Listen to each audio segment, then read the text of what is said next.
So hello everyone, welcome to this lecture of lease financing decisions, which is again relevant only for CMA final SFM, not relevant for CA final. It's only relevant for CMA final SFM.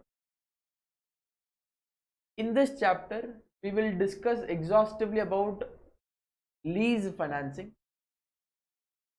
I hope you would have gone across these terms called lessor, lessee, etc, etc. In this chapter we will just try to identify how should a lessee make a decision. Should he buy the asset or should he go for leasing? For a lessee, he has two options. Either he can buy the asset itself or he can go for leasing. Leasing is nothing but taking it on rent. Guys, the chapter is very simple. Every normal person has two options. Either buy a house or go for a rent, right? Rented house or a own house. So the same concept will be applied in this entire chapter. Either rented house or own house. Either rented machinery or own machinery. From lessee's point of view. Who is lessee? He is similar to the tenant. Lessor is the owner of that asset. Lessor's point of view we will discuss later. This chapter predominantly focuses on lessee's point of view. And majorly the questions are also from lessee point of view most of the times. But yes, even lessor's point of view they have asked you. And whenever they are asking a question from this particular chapter, lease financing decisions, it's generally for 8 to 10 marks. That is the kind of weightage. I'm telling you again and again. These are easiest chapters to score. 25% of the marks are going to be from this first part of your syllabus. Hence, it's going to be very, very easy. I will try to make it very, very easy. One chart for this particular chapter also. So in one chart, I have tried to cover up all the concepts, right? It's a very beautiful diagram I've drawn here. Let's now jump into the introduction of this chapter, right? Any issues with my voice, with the video, etc., let me know in the group immediately so that I can rectify that. Done? Okay. Hope everything is settled now. Let's start with the chapter. Introduction. A lease is an agreement whereby the lessor, that is owner of the asset is the lessor, conveys to the lessee. Who is lessee? Lessee is the person who takes assets on rent or lease. So in simple term, to make you understand easily, lessee is nothing but the tenant and lessor is the owner, right? In return for a payment of series of payment, so in return you will be paying some series of payment, right? So if you are staying in a house for rent, what are you paying every month? You are paying the rent. Same way, if you are taking something on lease, you will be paying them back the lease rentals, right? For your knowledge, it is also exhaustively covered in an accounting standard, AS 19, right?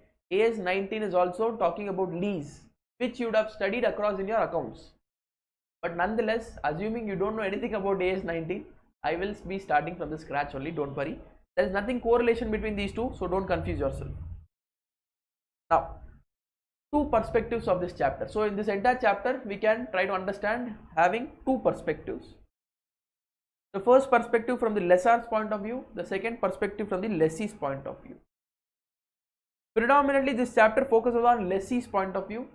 If you have understood lessee's point of view, lessor's point of view is also very, very simple. Okay. Leasing decision for lessor is similar to the decisions in capital budgeting chapter. So for a debtor, the workings will be same as how you tried to do in capital budgeting. Which chapter is capital budgeting? Your investment decision. I am talking about which chapter? Investment decision is your capital budgeting here. The decision to procure the asset is made already. Okay. Lessor shall check if his NPV is positive or negative, and obviously only if NPV is positive, lessor will be willing to give his asset for rent. Here, lessor decision making is, should he give this asset on lease financing, right? Should he give it 10,000 rent or 12,000 rent or 15,000 rent? Bring them to present value and try to find out if your NPV is positive or not. Obviously, yeah, before letting your house property for lease, for rent, as an owner, I will obviously try to find out how much is my return. I would have invested huge on this property, right? And I'm expecting some amount of return over a period of time. So lessor's point of view, the decision is same as what we used to do in capital budgeting. So it's very simple. We have already learned this. The only thing is I need to bring that viewpoint in your mind. The viewpoint, how to go about the viewpoint of lessor. Right? And for lessee, the dilemma is to whether procure the asset through lease or hire purchase. See, lessee has two options. Either he can go for rent, that is he can pay rent every month, or he can borrow from the bank, buy the asset. Lessee can either go for rental payments, that is lease rentals, or he can borrow from the bank, borrow amount from the bank and buy the asset, right? So these are the two options.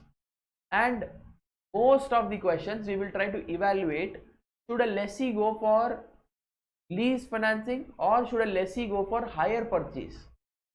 A hire purchase, I hope you would have learned in your intermediate also. You would be knowing the meaning of this. If you don't know, don't worry, that has also been given here. Taking a bank loan and buying the asset. Yeah, so taking the bank loan and buying the asset is your hire purchase. So that was the basic of this chapter. Now let's try to discuss part 1 from the viewpoint of lessee. So keep your eyes, nose, ears, everything open. Be careful because it is little bit tricky initially. Once you have understood the initial stage of this chapter, it becomes very simple, right? So be careful or be attentive to the class, at least for the first half an hour. Don't get distracted. Important to understand the entire chapter. 8 to 10 mark chapter, I'm telling you. They are testing every second examination for 8 to 10 marks easily. And once you have understood the concepts, it's not like a chapter like forex or derivatives where you have to break your brains and try to solve it. It's very simple. You just need to understand the viewpoint, act accordingly. 8 to 10 marks, simple. The solutions are little bit large, but still it is easy to crack the question in examination, right? Present value of cash outflow method for lessee, right? So present value of cash outflow method for lessee. This is a lease evaluation method from the viewpoint of the lessee, the user of the asset. Hey, who is lessee? Yeah? Lessee is nothing but the user of the asset, who has two options. Option number 1 is leasing the asset. Now let's understand what are we supposed to do under option number 1, leasing the asset. The lessee who is leasing the asset, the only outflow from lessee's point of view. See, if you want to take a house for rent, what are your outflows? Sir, if I am taking for rent, the only outflow is rent. Apart from rent, what is the other outflow? Yeah, nothing else, right? So lessee's point of view is only the rent payables normally. That is the only outflow. His present value of cash outflow are as follows. So now what are we going to do, right? There are two options: paying rent, borrowing from bank and buying the asset. If you are paying rent, what is the outflow? Present value of outflow. If you are borrowing and buying the asset, what is the present value of cash outflow? So this present value of cash outflow, this present value of cash outflow, whichever is having lesser present value of cash outflow, will go for that option, obviously, right?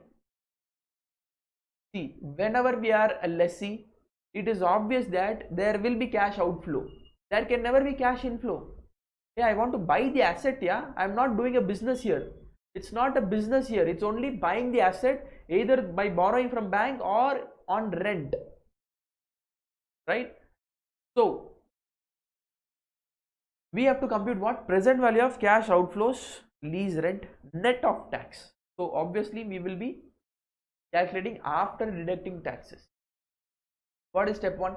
Compute future value of the lease rentals payable net of tax. So future value of lease rental payable, that is lease rental payable every year. Hey, this is an outflow, right? But it is in future value. We need to bring this to present value. Less tax savings. Now this is unique, right?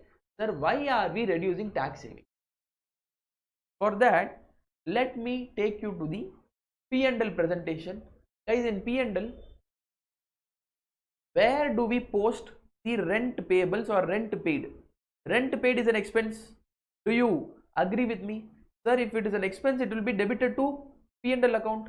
If it is debited to P&L account, can I tell any expense debited to P&L account? Let it be to rent, etc., etc. Obviously, there will be tax savings on this, right? This concept I have already explained you, yeah, and it's one of the most important concepts of this entire subject. Okay, so there will be tax savings on rent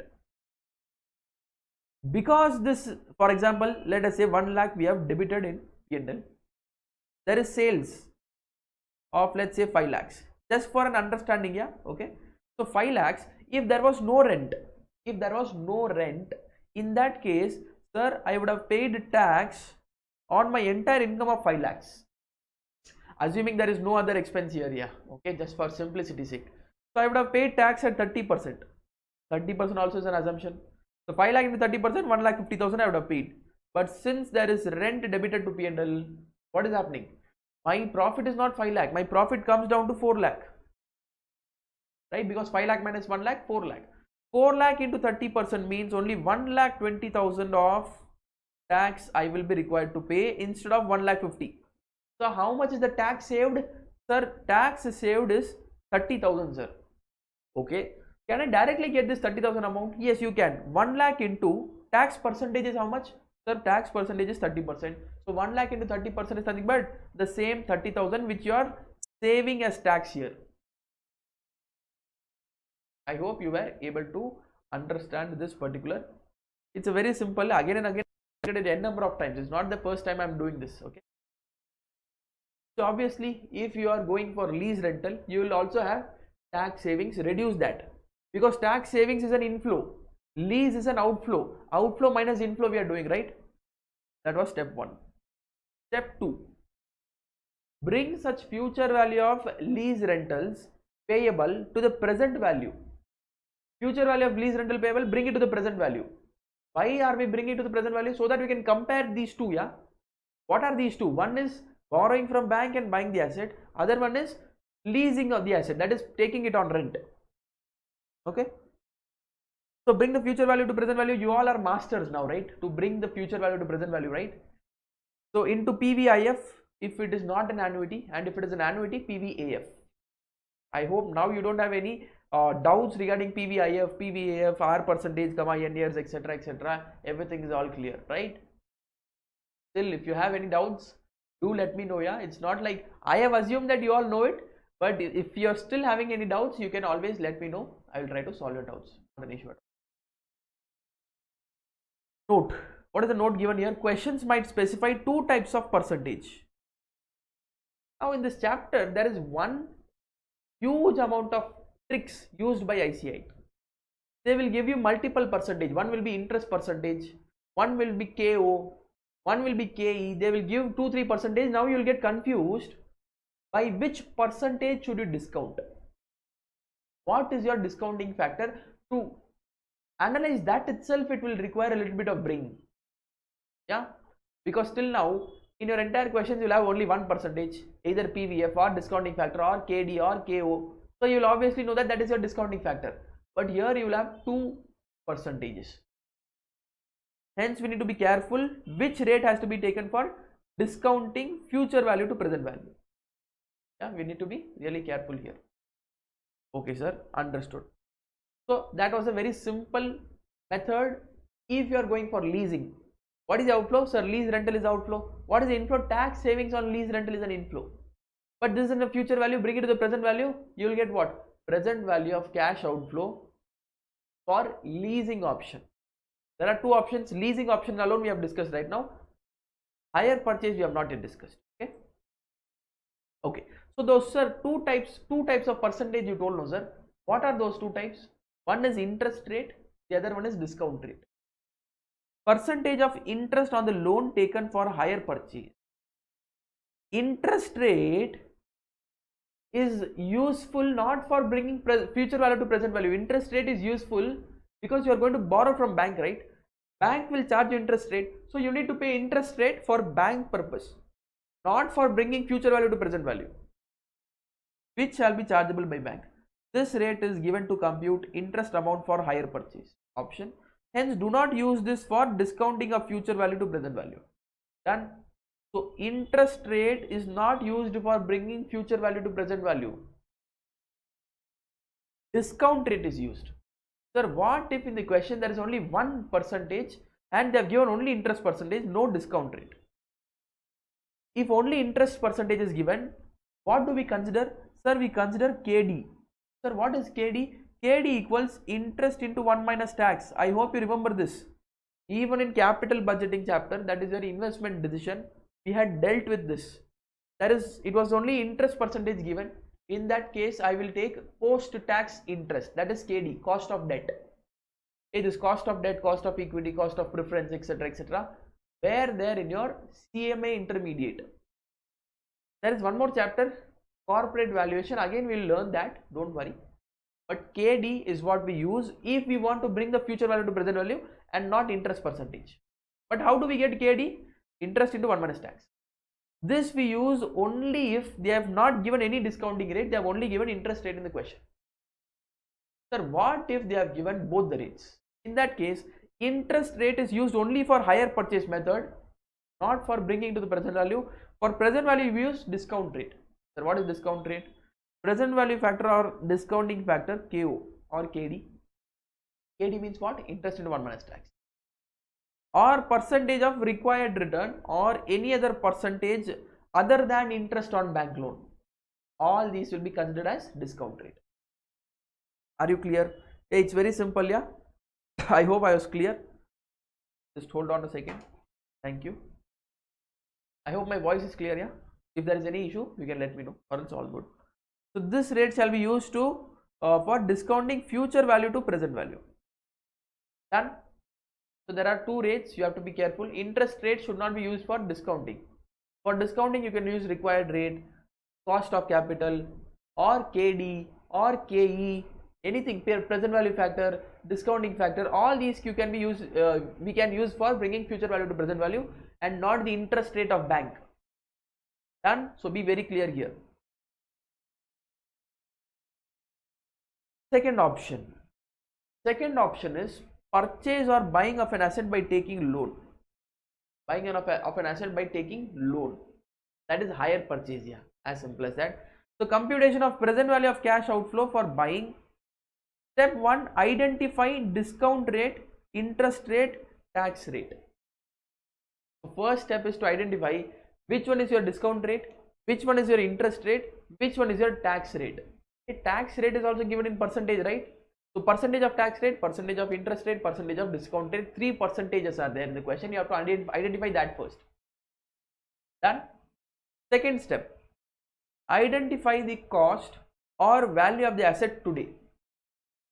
Cost or value of the asset today. So what is the cost? What is the outflow? What is the value of the asset you need to pay? Hey, you need to buy the asset, right? In hire purchase, what are we doing? We are taking loan and buying that asset. So for buying that asset, what is the outflow in today's value? Right? So compute the amount of bank loan to be taken. Generally, it is given in the question. So how much is the cost of the asset will be given in the question. Cost of the asset is nothing but present value of cash outflow only, right? Today we are going to pay for buying the asset. What is the outflow? Cost of the asset.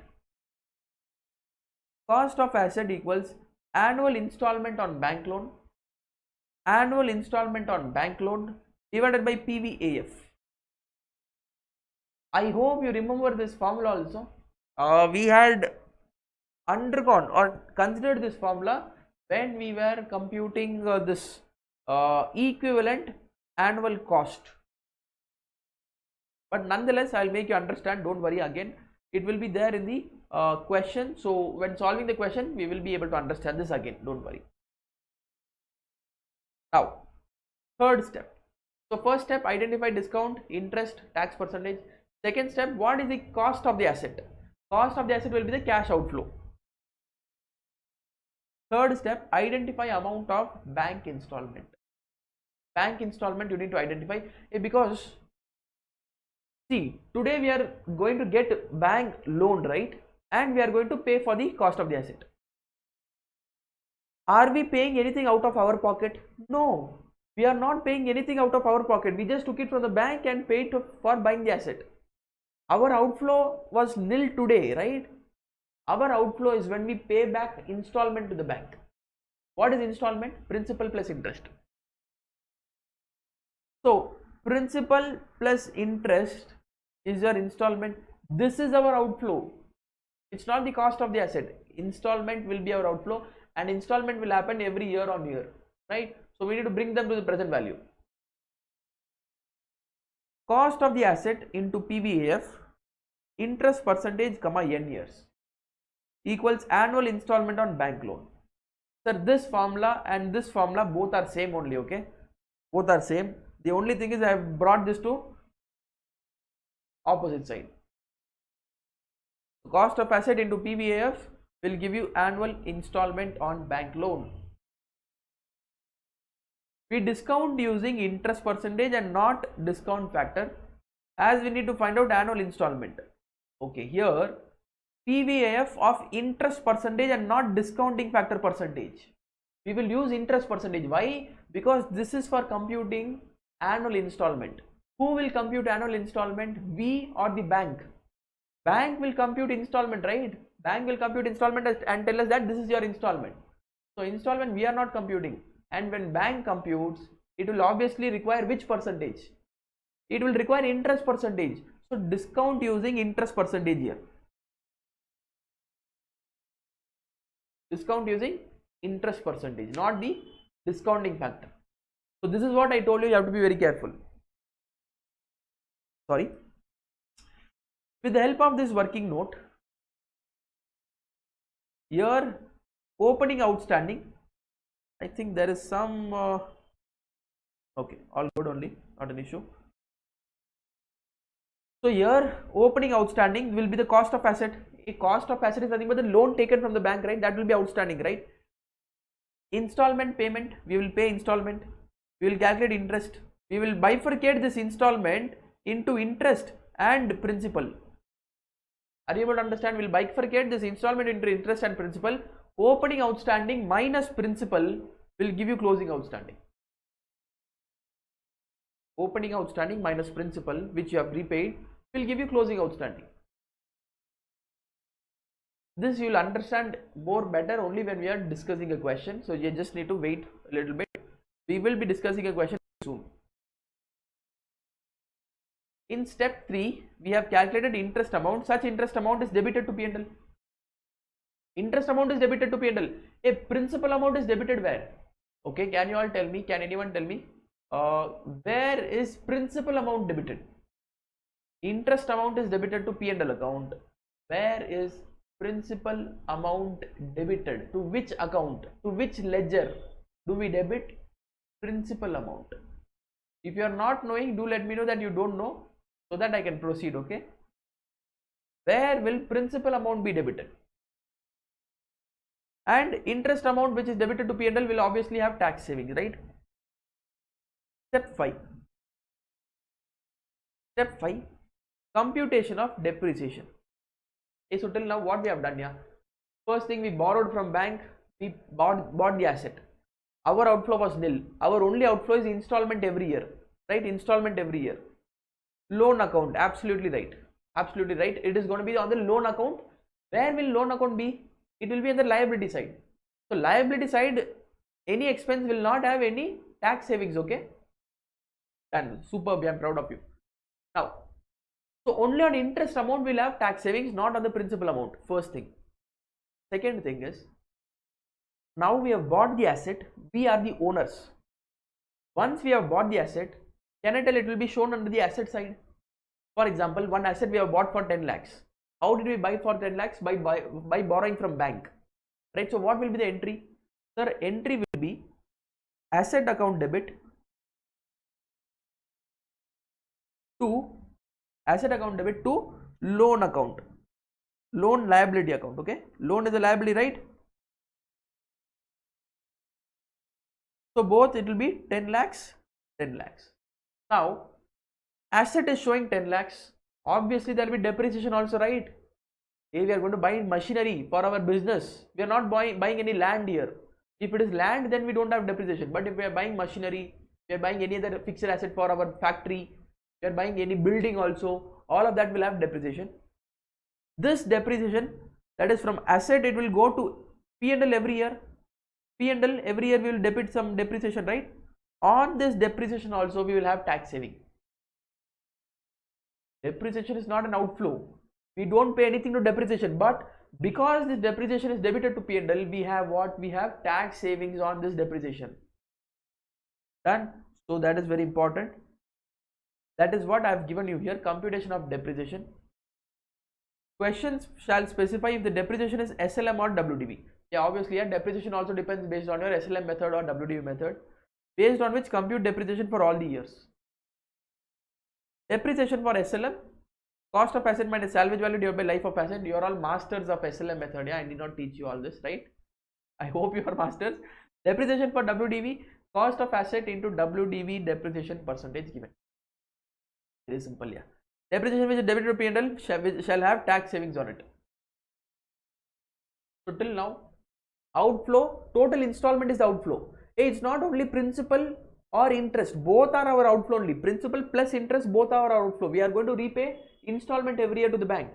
That is an outflow, but there are two inflows till now. Sir, what are those inflows? Tax savings on interest, tax savings on depreciation. And these two are inflows for us. So we'll reduce this from the outflow of installment. Okay. Step 6, computation of tax expense on capital gain or tax savings on capital loss. So at the end of the useful life of the asset, there might be either profit on sale of asset, loss on sale of asset. If there is loss on sale of asset, tax savings. If there is profit on sale of asset, tax expense. This we have already dealt with many times. If salvage value is greater than book value, capital gain. So tax expense, okay, on capital gain, and if salvage value lesser than book value, then tax savings.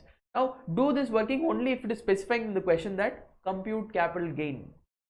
If the question doesn't specify, now take a note, assumed that capital gains is ignored due to lack of information, so that you can save 5 to 10 minutes of time, because capital gain is not that easy to crack.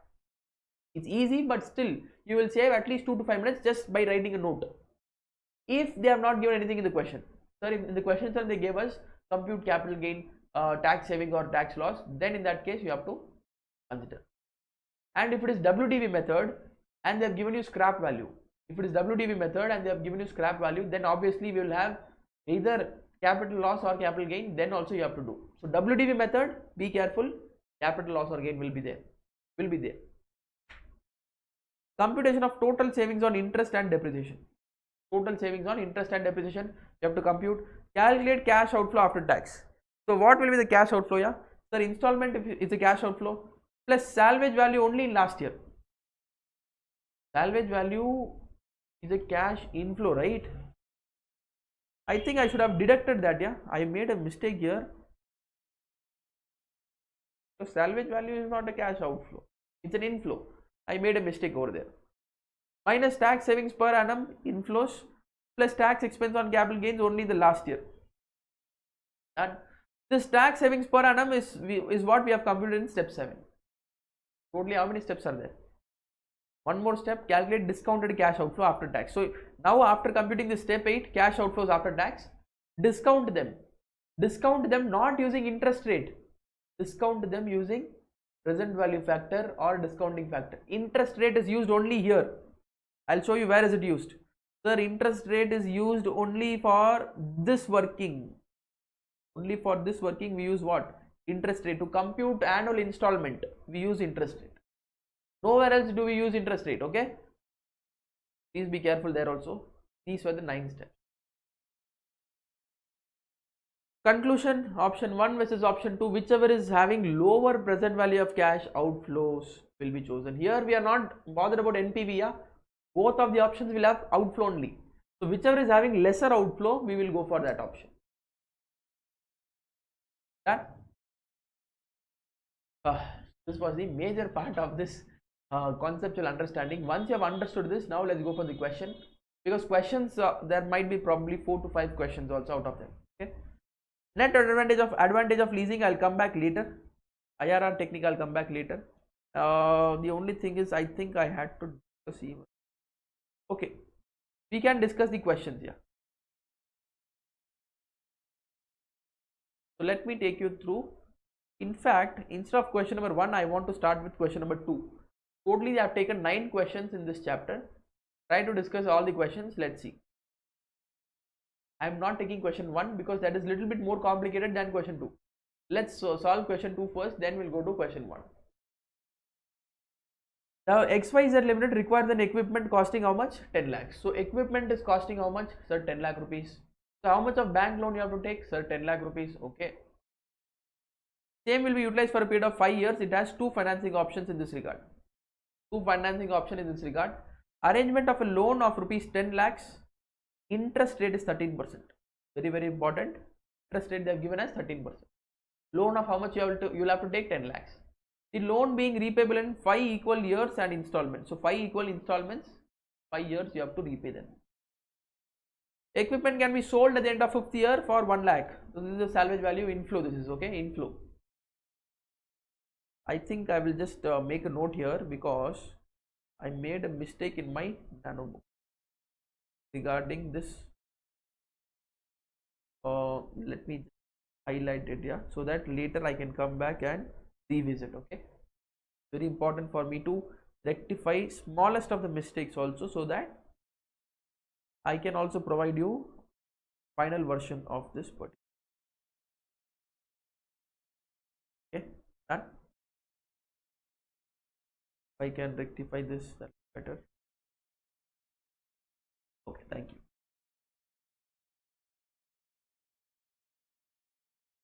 Leasing the equipment for a period of 5 years at an yearly rental of 3,30,000. So if you are leasing means per annum how much you are going to pay? 3,30,000. For 5 years, if you want to pay for 5 years, how much will you be paying? 3,30,000 into 5. That is almost 16,50,000 you will pay over a period of 5 years. Cost is only 10 lakhs. If you try to tackle like this, you will go wrong because 16,50,000 is future value, 10 lakhs is current value. You cannot correlate future value with current value, right? Bring that future value to current value first, then only you can correlate. Rate of depreciation is 15% on WDV. It's WDV method. You have to be careful regarding short-term capital gains or capital loss. You have to be very careful here. Income tax 35. Discount rate is 12%.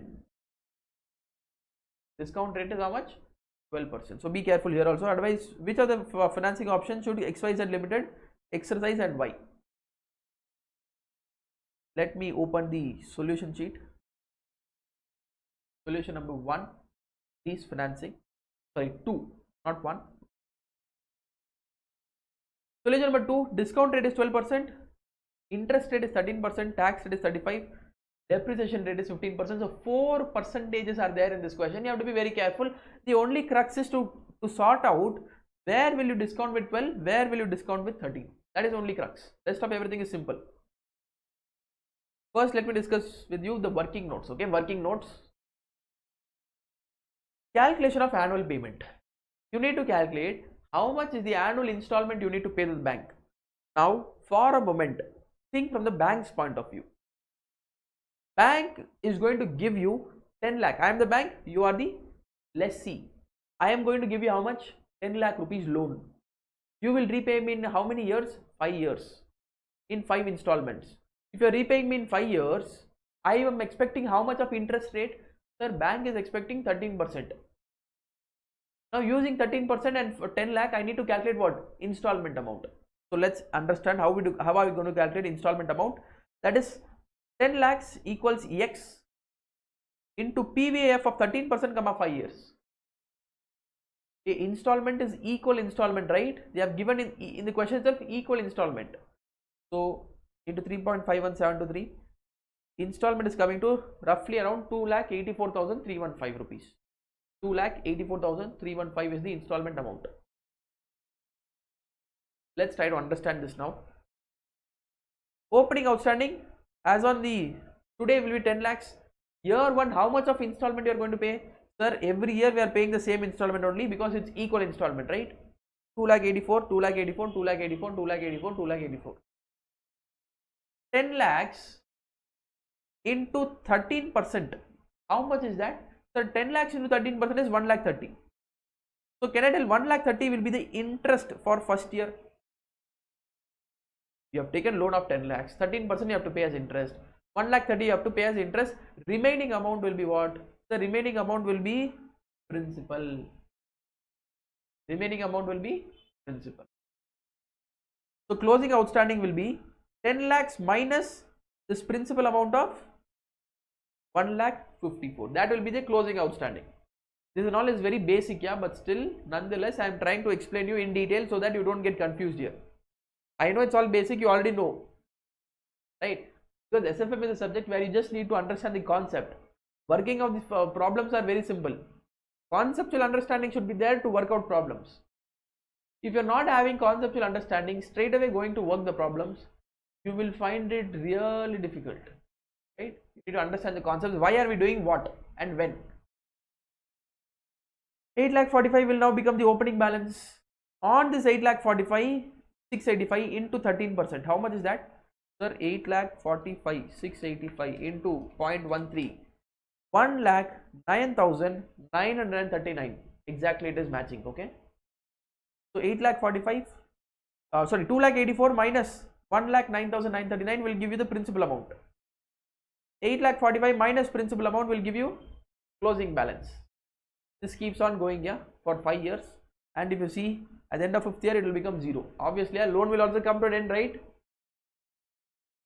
How did I calculate this 32,708?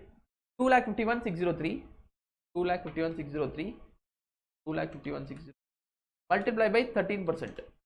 It's coming 32,708 exactly, matching. Okay, so 2,84,315 minus 32,708 will give you principal amount. Opening balance minus principal will give you closing balance, ending up with 0. So if it is not ending up with 0, you have made a mistake. If it is not ending up in 0, hey, there can be rounding of error. There can be 20 rupees, 30 rupees, till 100, even till 1000 rupees, don't bother. Even till 1000 rupees, there can be rounding of error. But if it is in, say, lakhs, then you have made some problem. Or if it is more than 1000 rupees, then you have made some problem, right? You have made some error. So you can cross verify if you have done this schedule properly or not. Sir, why did we do this schedule? I'll tell you why.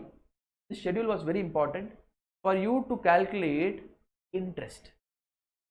Installment is already calculated. Installment is the total outflow, but there is interest in that installment and there is tax savings on the interest component alone, right?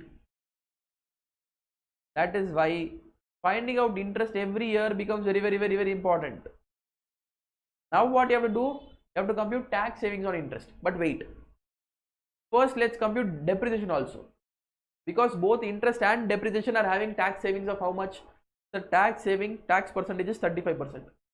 So interest and depreciation both will have a tax saving of 35%. Now computing depreciation. 10 lakhs, 15% is WDV. So 10 lakh into 15%, 1 lakh 50. 8 lakh 50 will be the WDV. 8 lakh 50 into 15%, 1 lakh 27. 1 lakh 8, 92, 78,301. I have told you the shortcut also. Sir, what is the shortcut? Yeah, I hope you remember the shortcut, yeah. For WDV, first you do 10 lakhs into 0.15. 1 lakh 50 into 0.85 to 0.85. 1 lakh 27,500 into again 0.85 to 0.85. So this will give you the answer for all the 5 years. Like this you have to do using the shortcut in the calculator so that it becomes easier for you to calculate. Okay. WDV at the end of 5th year is how much? Yeah. So WDV at the end of 5th year is 4,43,000. Scrap value was how much? 1 lakh. Oh my god. Book value is 4,43,000. We have sold it for 1 lakh. 3,43,706 rupees of loss. 3,43,706 rupees of loss in the 5th year. On this loss, we will have what? Tax savings on capital loss, 35%. Since the method is WDV, we do not deduct salvage value from the cost of the asset. Hence, this happens only in SLM. That is just for your normal information. So now what I have done now? Okay, this is your step number 7 if you remember. Okay, working note number 4 is your step number 7. I am coming step by step only. First we calculated or we figured out what is interest rate, what is discount rate, what is tax rate, etc. Then we computed installment. After computing installment, we computed interest. After computing interest, we computed depreciation. After computing depreciation, we are now computing tax savings on interest and depreciation. So depreciation I am writing here, interest I am writing here. I am adding both, multiply by 35%. This is your tax savings. This is your tax savings. Done. No more working. Now come back to the main solution, final solution. This table is your main solution. Okay.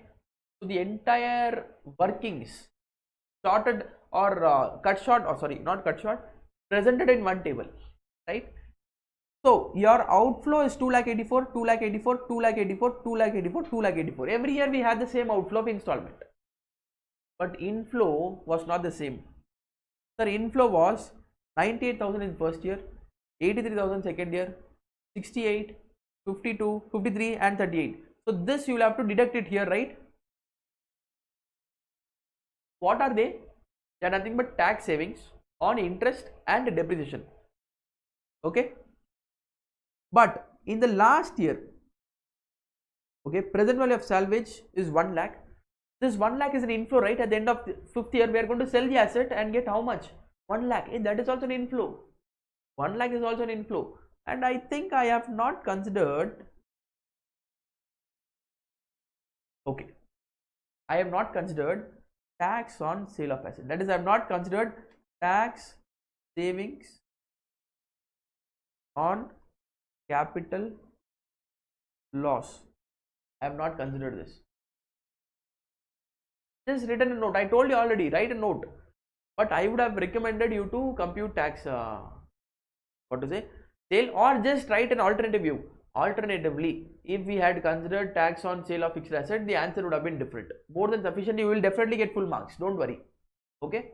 Because question is not clear. They have not told us to find out tax on sale of asset. No, they have not told us. So it's up to us. And ICA did this note only. This is ICA question, ICA solution only. Okay, so we are done with that tax savings on capital loss. We are not bothered about that. Only this 1 lakh will bring it to the present value. Present value is at 12%, not at 13%. We used 13% here only, but discounting factor is only 12%. Please remember that. Making a mistake here will make or spoil your entire solution. I am telling you. Be very careful. Bring everything to the present value. Total is coming to 7,09,353. This is the cost for borrow and buy option and not the profit. Okay, 7,09,000 is the cost if you are going for borrowing and buying the asset. Now let us compare this 7,09,000 with what? Sir, with the leasing option. Leasing option is a very small working, yeah. The entire option 2 itself is this much only. Option 1 only takes you time. Option 1, what all did we do? Finding out installment, finding out interest, finding out depreciation, finding out tax savings on interest and depreciation, right? And after that, going to the main table. Main table, outflow was installment, inflow is tax savings. Multiply it with the present value factor. Present value factor is different from interest rate. Remember that. I hope you got the idea, right? Do let me know if it is not clear. Yeah, I am always there for help. By nature, I am a helpful person. Okay. Okay. So cash flow 3,30,000 minus 1,15,500. Sir, how 1,15,500? Yeah, out of this 3,30,000, 35% is tax saving. Okay, sir, 3,30,000 to 0.35. That means 1,15,500. You are correct, sir. So 3,30,000 minus 1,15,500, 2,14,500 is your outflow every year if you are going for leasing. And this is an annuity. The same lease only, right? Every year, annuity of 2,14,500 multiplied with PVAF 12%. Don't use 13%. Don't dare to use 13%. You will have to use 12%. 13% is used only for installment calculation, not for this. 5 years. How much is the outflow? 7,73,208, which is better. 7,73,208 because there it was 7,09,000. Sorry. 7,09,000 is better than 7,70,000, right? So option 1 is better. Option to borrow and buy is a better alternative. In fact, this one line consists of 1 mark. Though your solution might be wrong, if you have written the comment properly, you will get 1 mark. You have seen that, I have shown you that. Done? Yeah, I hope you were able to understand. Kindly reply me now, so that I will be comfortable. I'll be satisfied. Question 2 was a good question. We have understood it. Was it clear? Okay, clear, is it? Thank you. Thank you so much. Solution 1. See, the main crux of this solution book is the presentation. Such a beautiful presentation. You might not find it in, right? Go and check your ICA book, your CMA study mat. You'll find the difference. A lot of difference might be there. And I've tried to present in a beautiful, colorful way that is attractive, right? Okay, not an issue. Not boasting much about myself. Let's go to solution number 1. Question number 1. Let's discuss. Question number 1. Go through the question, yeah. At least give me some time to have some water. Till then, go to the question.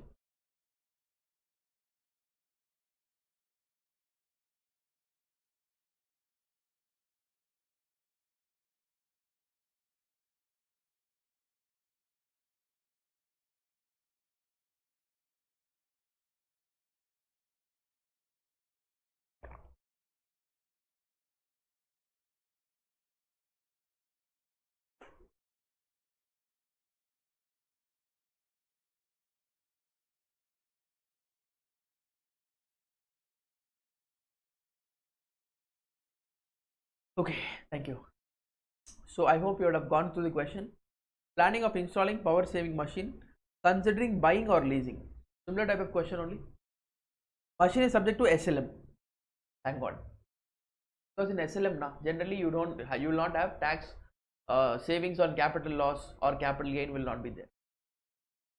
Can raise debt at 14% payable in 5 equal installment. Annual installment of 1,78,000. They have already given you 1,78,858 of annual installment. Wow. 14% is the interest rate. Already given. Wow. At the beginning of the year, we are paying in 5 equal installment. Not at the end of the year. At the beginning of the year. Very important, because it is different. Okay. So at the beginning of the year means there are totally 5 installments, right? So 1, 2, 3, 4, 5. So beginning of the year means at year 0 you will make 1 installment. At the end of year 1 you will make 2nd installment. At the end of year 2 you will make 3rd installment. At the end of year 3 you will make 4th installment. And at the end of year 4 you will make 5th installment. First installment is here, 2nd, 3rd, 4th, 5th. So while discounting, bringing it to the present value, we should not do PV, IF, R percentage, 5 years. You have to do 4 years plus 1. Sir, why plus 1? See, 1, 2, 3, 4. 4 years. For 0 year, you have made an outflow, right? For that 0th year, if you want to bring to the present value, today's present value, multiply by 1, right? So plus 1, be careful here. Now, in case of leasing, the company would be required to pay an annual end of the year rent. So for leasing, it is only at the end of the year we have to pay rent. 25% of the cost of the machine for 5 years. 25% of the cost of machine. How much is the cost of machine? How much is the cost of machine? They have not given you the cost of machine in the question. Go through properly. They have not given any cost of the machine, right? So we have to find out cost of machine. How to find out cost of machine? Remember that formula? Refer your nano book. Go through that formula. Company is in 40% tax bracket. Salvage value they have given 25,000. Okay, 25,000 at the end of 5 years. Evaluate 2 alternatives. Consider the after tax cost of debt concept under both the alternatives. Oh my God, have they given any other percentage? They have given only 14%. Apart from 14%, there is 40% which is for tax. Have they given you present value percentage factor? Have they given you discounting factor? Have they given you required rate of return? Have they given you cost of capital? No. The only percentage they have given in the question is interest percentage. So for discounting, what will be the percentage I will use? 14% or some other percent? Can you reply me? For discounting, what percentage will I use? Will it be 14%? I am telling for normal discounting, not for discounting the installment. Normal discounting, final solution, which percentage will you use? 14% or some other percent?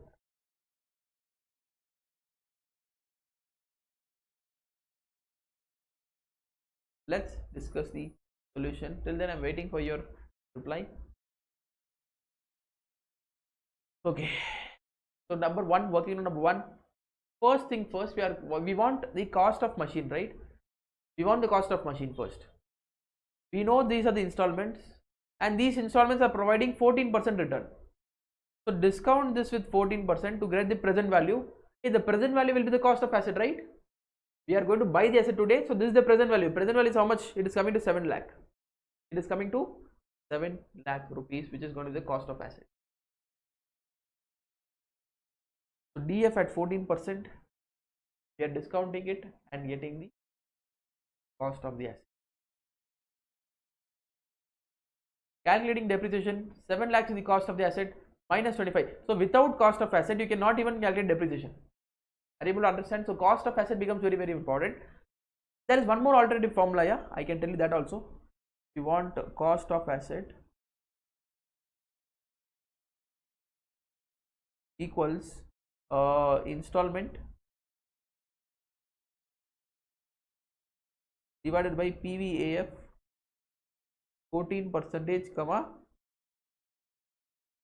not 5, comma 4 years plus 1. So PVF of 14% for 4 years, how much is it? 1.14 divided by equals to M plus, equals to M plus, equals to M plus, equals to M plus. For 4 years, the answer is, sir, the answer is coming to 2.914, okay, 2.914 plus 1, that means denominator is 3.914. Installment is how much? So installment is 1,78,858. So 1,78,858 divided by 3.914. The answer is, so I think I've made some mistake. It's a huge mistake. 1 second. I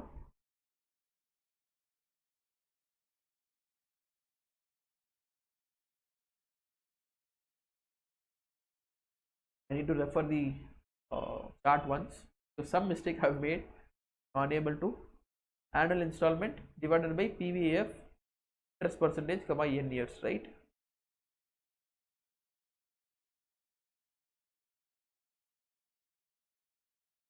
Okay.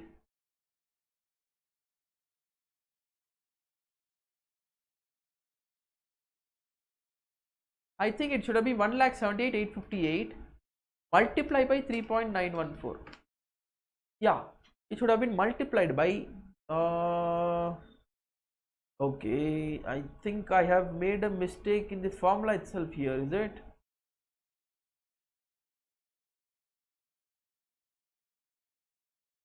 Okay, I have made a huge mistake of the formula itself here. Annual installment equals cost of asset divided by PVAF. So kindly grant me. I think it's a very big mistake. I should have checked this. Now only I am able to get to know it. The formula itself was wrong here.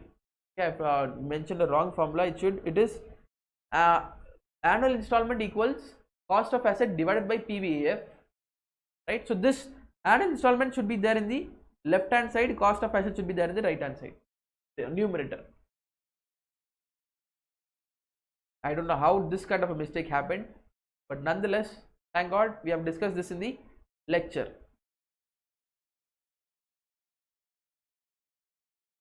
So instead of divide, you have to multiply and get 7 lakhs. The answer is the same. You are getting 7 lakhs. There is no mistake in that. I have done a wrong formula. Now only I am realizing it. Okay. It happens sometimes. But that was actually a bigger mistake. I should have avoided that. Please forgive me for that kind of a mistake in the nano book.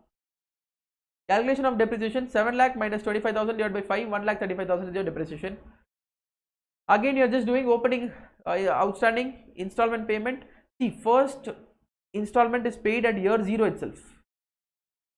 If you are borrowing today, paying them today itself, will you pay interest? No, yeah.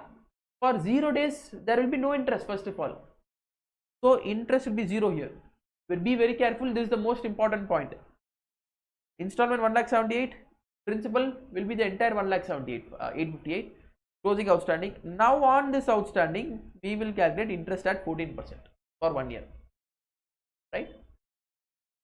This figure is at year 0 only. Today itself we have paid him 1,78,858. 72, all these will come, principal here will become 0. Okay. Just try this out, yeah, on your own also.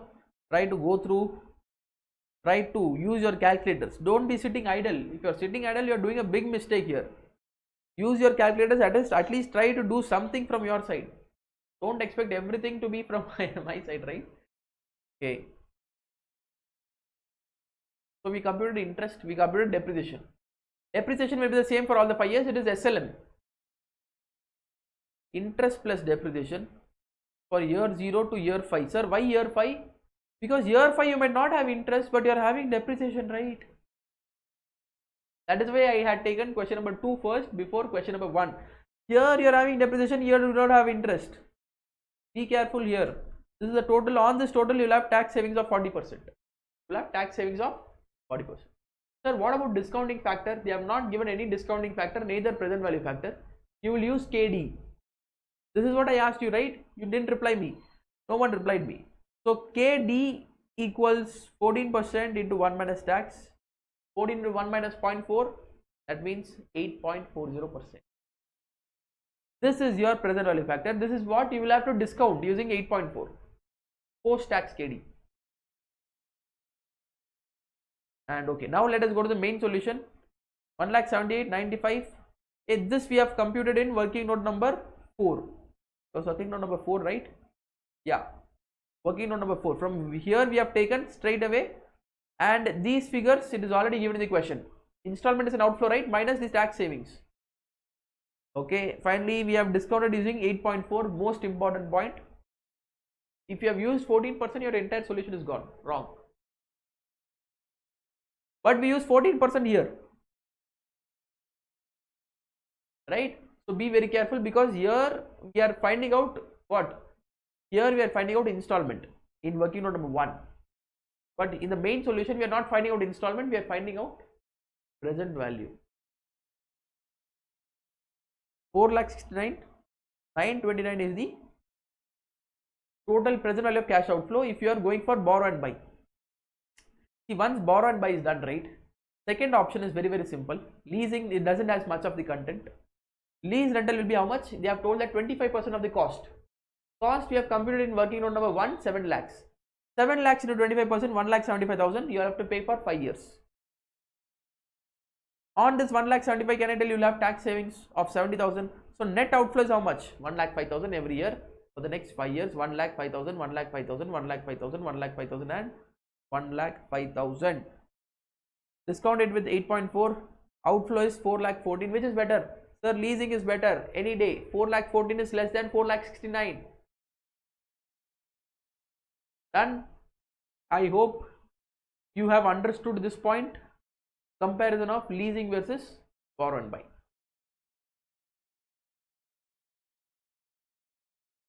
Question number 1 and 2 is done. Clear, right? I hope you can reply, it will be better, so that satisfied. I think we can also try to do question number 3. Question number 3. I'm not going to discuss in detail. Let's discuss from here itself. It's a homework for you. Okay, thank you. Discounts at cash flows at 16%. So this is your present value factor. Discounting. Tax bracket 35 for the acquisition of a machinery worth 10 lakhs. So they have given you the cost of asset. Cost of asset is already given. It has two options. Acquire the asset by taking a bank loan at 15%. This is your interest percent. This is your present value percent. Repayable in 5 yearly installments of rupees 2 lakhs each. Installment they have given 2 lakhs each. They have given the cost and installment both. In installment they have given 2 lakhs each plus interest. So this 2 lakhs, is it the installment amount? Is it the principal amount? Is it the interest amount? Can you just tell me, reply me fast? Is this 2 lakh? This is the only crux here. This is the only difference in this question. Rest of everything is the same. This 2 lakhs, is this the installment amount, principal amount, or interest amount? You need to answer. I'm not going to show you this. Unless and until you're answering me, I'm not going to go forward towards the solution. Or to lease the asset at yearly rentals of 3,34,000. So rental also they have told 3,34,000 for 5 years. In both the case, installment is payable at the end of the year. Installment is payable at the end of the year. Okay. Depreciation is to be applied at the rate of 15% using WDV. Depreciation will be how much? 15%. WDV method. Again, you are required to advise the financing option is to be exercised and when. Consider tax on sale of asset if residual value is nil. You have to consider tax on sale of asset if residual value is nil. You have to consider, they have given you here itself. You cannot write a note that since lack of information we have ignored tax on sale of asset, because in the question itself they have given you. Okay, you are wrong. It's not the installment amount. This is the principal amount. Sir, how principal amount? They have given you 2 lakhs each plus interest. They have not given you installment. 2 lakhs is the principal plus interest. We have to compute that only. To compute installment is very simple. How? You know the formula, right? What was the formula? The wrong formula. Don't tell me the wrong formula. The right formula. Installment equals cost divided by PVAF R percentage n years. So cost is how much, sir? Cost is 10 lakhs divided by PVAF for 15%. PVAF 15%, comma how many years? 5 years. So 1.15 divided by equals to 1, 2, 3, 4, 5. Total is 3.352. Okay, 3.352. So 10 lakhs divided by 3.352. The answer is, if I am not wrong, installment is coming to 2,98,316. Instead, I think I am wrong in this. Should not be like that. They have given you equal principal amount. It's very simple. I'll discuss with you while coming to the solution. So what are the different things is, see, principal is given already, 2 lakhs, 2 lakhs, 2 lakhs, 2 lakhs, 2 lakhs. On this opening outstanding of 10 lakhs, interest is 15%. So 10 lakh into 15%, 1 lakh 50. Principal 2 lakh given. Principal plus interest will give you installment, right? You cannot use the formula here. So 3 lakh 50 is the installment. Installment varies. It's not equal installment. The formula is only for equal installments, not for varying installment. Here, principal is equal, not the installment. You cannot use the formula. Closing is 8 lakh. On this 8 lakh, 15% is 1 lakh 20. 6 lakh 15% 90,000. 4 lakh 15% 60,000. 2 lakh 15% 30,000 rupees. So once you have got the interest, you already know the principal. Principal plus interest will give you installment. This was one unique thing here. Next is computation of depreciation, 4,43,000 and minus 0. So you have made a loss of 4,43,706. On this 35% you will save tax. On which year? Only at the end of 5th year, okay? Not for all the years. Saving tax of 1,55,297. This is an inflow, it's not an outflow. So if you go through this here, I would have reduced this 1,55,297. This is nothing but this is tax savings on capital loss. Tax savings on capital loss. They have specified in the question, you have to compute this. These are all nothing but tax savings on interest and depreciation. These are all nothing but your installment. See, installment is changing here. 3 lakh 50, 3 lakh 20, 2 lakh 90, 2 lakh 60, 2 lakh 30. Sir, what is this 1,05,000? This 1,05,000.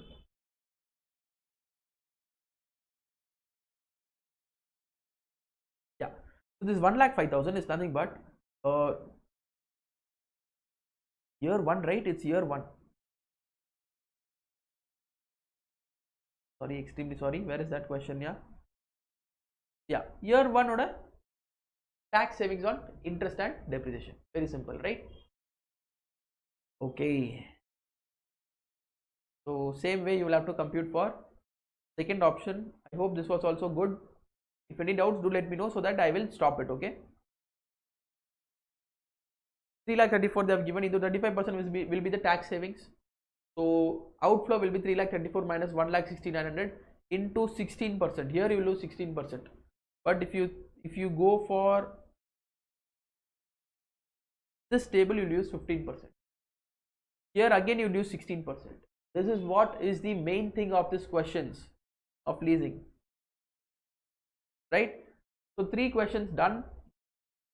Now let us go to the 4th question, but before 4th question I need to check if that concept is covered. Okay, before taking this concept, I would like to further continue with our nano book. Let me try to conclude all the other concepts of leasing. See, generally net advantage of leasing, I have not seen many questions. Rarely they ask from this concept, but it's very simple. If you have understood till now, it's nothing but the continuation of that. What is net advantage of leasing? Net advantage of leasing. How much is the advantage in leasing over hire purchase? This is an alternative method. Calculation of benefit in leasing when compared to hire purchase. If the answer is coming in positive, go for leasing. If the answer is coming in negative, go for hire purchase. Right? So it is an alternative method. Instead of using this method, till now whatever you have seen, right? Instead of using this method, you can also use this method to compute which is better, leasing or borrow and buy. But if you go to the format, right, benefit of leasing, sir, what is the benefit of leasing over hire purchase? First of all, if I am going for rent, can I tell I am saving the entire cost of asset? Purchase cost I am saving, right? Entire purchase cost I am saving. That is a saving for me. It is a benefit, right? And this cost of asset today, in today's value we have to compute. Cost of asset in today's value, present value of benefit. Cost of leasing, sir, what is the additional cost of leasing? Every year I need to unnecessarily pay rent, but in hire purchase I am not paying any rent. So here it is an additional cost, cost of lease rent, net of tax savings. Don't forget to reduce the tax savings on rental payments. You have to reduce that because that is an inflow. Tax savings on rental is an inflow. So net of tax savings. One more thing, add loss of tax savings on depreciation. If I go for leasing, am I going to debit depreciation? No, there is no depreciation in leasing. So that tax saving is also lost. If I go for hire purchase, I would have saved in tax savings on depreciation. But in leasing, I am not doing that. I am not saving any tax savings on depreciation. Hence, it becomes an additional cost in leasing. We are foregoing this. This is an opportunity cost. This is an opportunity cost. I hope you are able to understand. Add loss of terminal value. Had I gone for hire purchase, at the end of 5 years, I would have sold the asset and got some terminal value. But leasing, I am not the owner. I cannot sell the asset. Right? So that is also lost here. Opportunity cost. Net of capital gain or loss. This you have to take care. Net of capital gain or capital loss tax. So this is the format. Present value of benefit. If it is more than present value of cost, go for leasing. Present value of benefit. If it is less than present value of cost, go for hire purchase. It's not like don't go for leasing, go for hire purchase.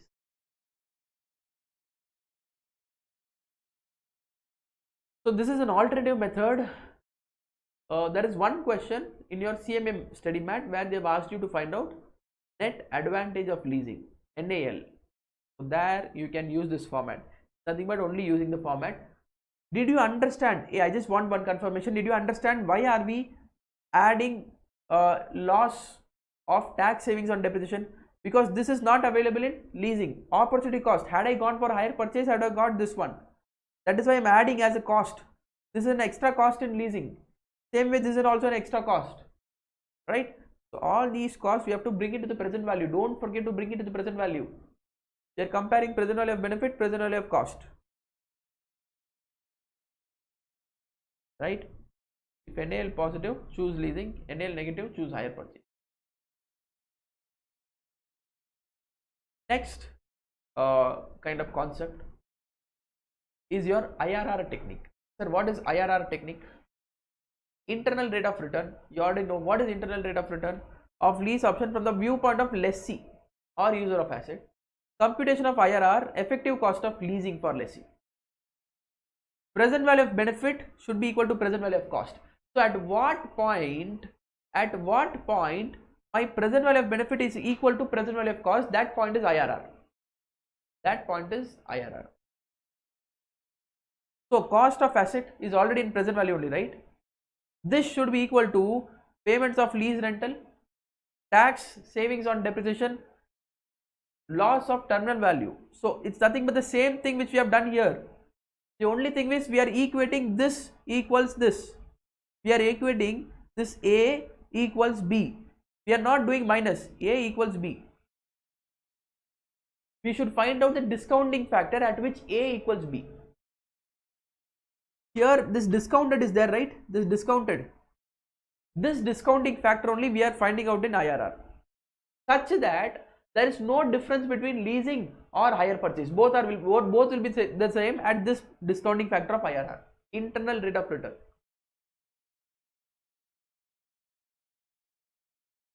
Thank you. Using trial and error method discussed in capital budgeting chapter, calculate such discounting factor.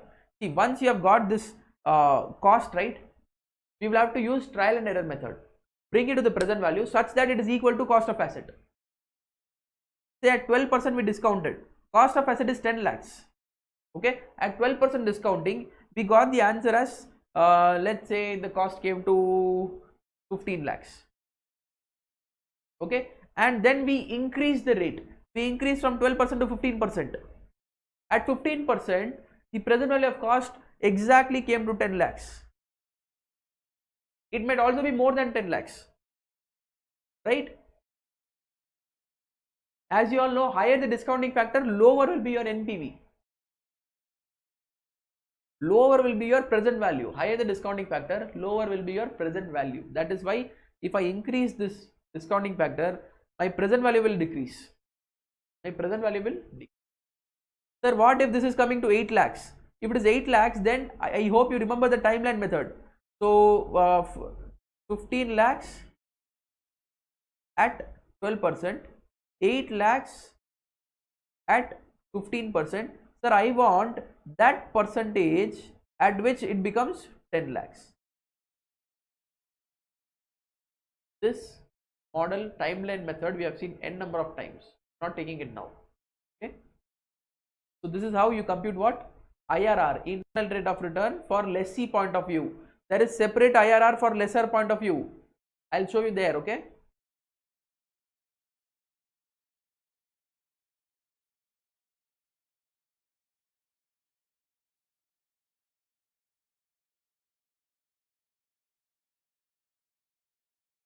and so this was IRR we have discussed. Net advantage of leasing we have discussed. Next concept, hence IRR indicates that level of discounting factor at which both options will have the same present value of cash outflow, indifferent. Both options will be same, equal. This is your IRR. Okay, you can also try to get motivated. These are all my own quotes here. I have not copied pasted from anywhere. Though you might find similar words, but I have not copied pasted. These are all my own thoughts. Right? Okay. Now let me also try to complete this concept of fixation of lease rent. This is the last concept. After this we'll start part 2. But before starting part 2, I'll take two or three more questions from your question book also. Okay. But let me just try to make you understand what is fixation of lease rent. See, now lease rent also can be varied, right? Sir, generally lease rent are fixed in any of the following formats. Equated annual plan. What is equated annual plan? Lessor agrees to receive same amount of lease annually. Same amount of lease every year. 10,000, 10,000, 10,000 every for all the 5 years. But there can be different kinds of leasing arrangements, right? My owner is telling me that pay 10,000 in first year, 12,000 second year, so 14,000. This is your stepped up plan. Lessor agrees to receive lease rental in an increasing order. 10, 12, 14, 16, 18, 20. This is your stepped up plan within a specified system. Let's say every year you have to step up by 10% per annum. Generally, in practical world, this method is followed. Practical world, this method is followed. But most of our questions will be from equated plan so that it becomes easy for us to solve. Stepped down plan. Stepped down means receive lease rental in a decreasing order. It happens less, but yes, in some situations you also have a stepped down payment. In fact, the next question number 4 is regarding this question only, the step down plan. Balloon payment. Sir, what is balloon payment? In balloon payment, lessor agrees to receive less amount initially and lump sum amount in the last year. For the first 4 years you give me less amount, but for the 5th year you have to give me huge amount. That is balloon. And the 5th type of payment plan is deferred. Sir, what is deferred? Lessor agrees to receive lease rent only after some initial years have passed. For the first few years you don't even give me any rent, but after this few years you'll have to pay. The payment structure in later years may be in any format, right? So in the later years it can be in any format. Let's say equated, stepped up, balloon, etc. Step down, balloon, deferred, stepped up, equated. So these are the 5 types of rental arrangements which can be made between lessee and lessor. Done? Okay, great. Okay, done. Let me now go through the next question. Question number 4. Question number 4. Open your question book. Question number 4, let's discuss. Fair Finance, a leasing company, has been approached by a prospective customer. I am a leasing company, Fair Finance. Customer approaches me, intending to acquire a machine whose cash down price is 3 crores. He wants to acquire a machine, cash down price, that the price of the machine is 3 crores.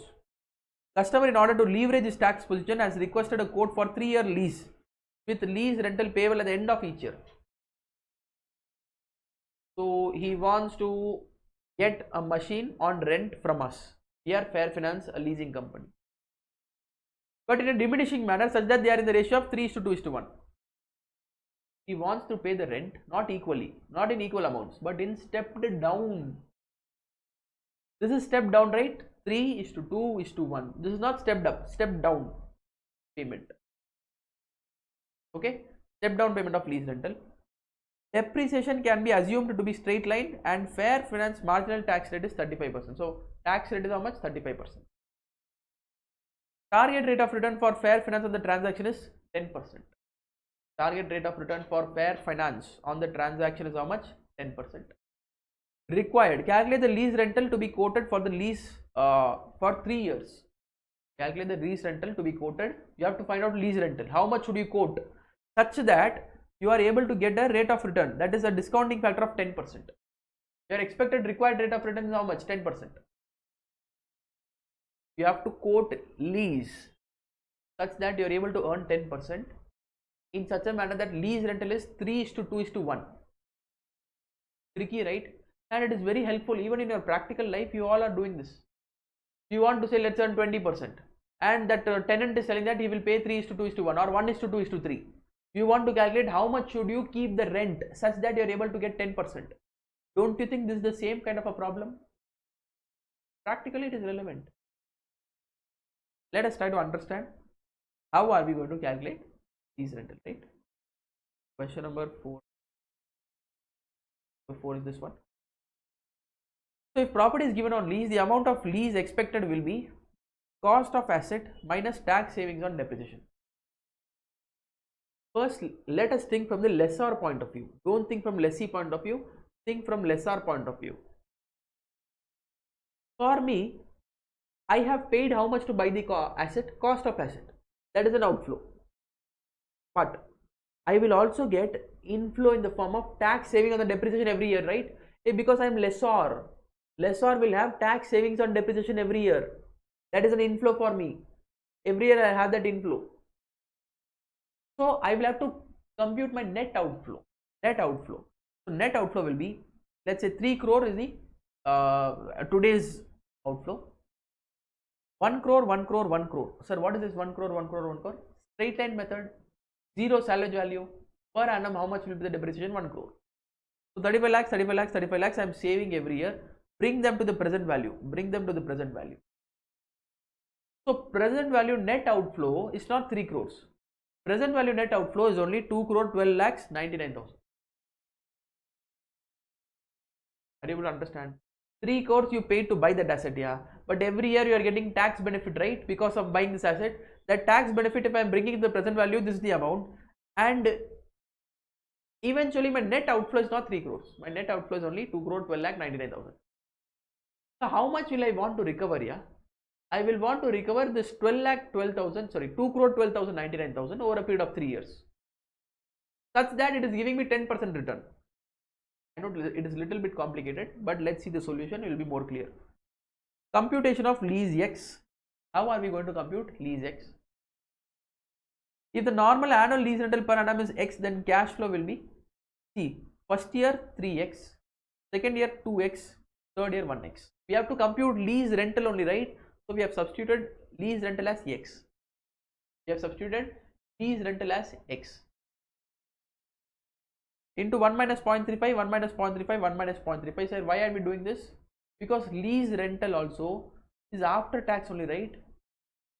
After tax. Think this particular point from the lessee's point of view. Lessee, he will pay 3x, 2x, 1x. But by paying this, he will also get tax benefit. He will also get tax benefit. So this is the tax benefit on rent. So present value of post-tax cash flow will be this much. Be this much. We have discounted it at 10%, okay? So by discounting it at 10%, I am getting 3.3345x. Okay? Now, calculation of lease rent. This 3.3345x should be such that we are able to recover how much? 212.99 lakhs. Now again come back to the lessor point of view. Only for this purpose, you will have to think from lessee's point of view, because lessee will have tax savings, right? 3.3345x should be equal into 212 lakhs. Don't worry, just wait for 2 more minutes, it will be clear. X equals 63.8746. So how much I am recovering in X? That is rent every year, 63.8746. So into 3 into 2 into 1. How much is the total I am recovering? Sir, total you are recovering is this much. Add all these three. Sir, if I am adding all these three, 191.6238 plus 127.7492 plus 63.8746, the answer is coming to 383.2476. How much I am getting? 383. But this 383 which I am getting, it becomes an inflow for me, right? As a lessor, rent is an income. So on this income, I will have to pay tax. I will have to pay tax, right? Lessor point of view, it is an inflow. Rent is an inflow. On this rent, we will have to pay tax. How much of tax? 35%. So remaining will be how much in our hand? Sir, remaining is only this much in our hand. We are lessor. We are lessor. So how much is there remaining in our hand? 124.5555 plus 83.037 plus 41.5185. 249.111. This is what as a lessor I am getting for the matter of 3 years. But these are in future value. Bring it to the present value. Okay, bring it to the present value at 10%, because 10% is your required rate of return. So if you bring it to the present value, how much is the answer? 212.99. So eventually, to recover this 212.99 and to get a return of 10% per annum, you will have to in total get how much? 383.2476. Why 383.2476? Because after this you will have to pay a tax of 35%, and after deducting tax, the net which is going to be there in your hand will be only 249.111. Though you will receive 383, but after you have to pay tax, and net in hand will be how much? Only 249.111. 249.111 is in future value. Bring it to the present value. Present value, if you bring it, it becomes 212.99. So this difference is your 10% income which you are able to get over a period of 3 years.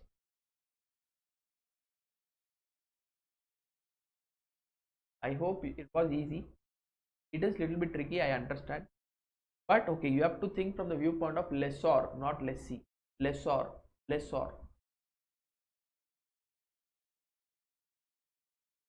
If you want, even this you can think from the point of view of lessor. Sir, how? See, these are all inflows for lessor. Out of these inflows, he'll have to pay tax. This will be the net benefit for lessor. So even from lessor's point of view, you can calculate all the points. In between I told that this you can think it from the viewpoint of lessee, but ignore lessee, just think from the viewpoint of lessor.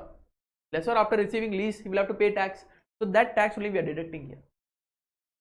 That tax only we are deducting there. Okay, thank you. Hence, you have recovered a net after tax lease rental of 212.99 from the lessee in present value. In present value terms, you have recovered how much? 212.99. Therefore, ensuring 10% return, also keeping lease rental in the ratio of 3:2:1. Right? So this is how we can calculate this particular question. It's an important question, 8 to 10 mark question for sure.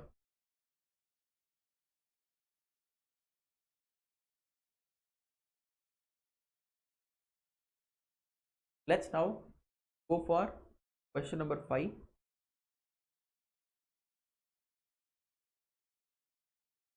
Sorry.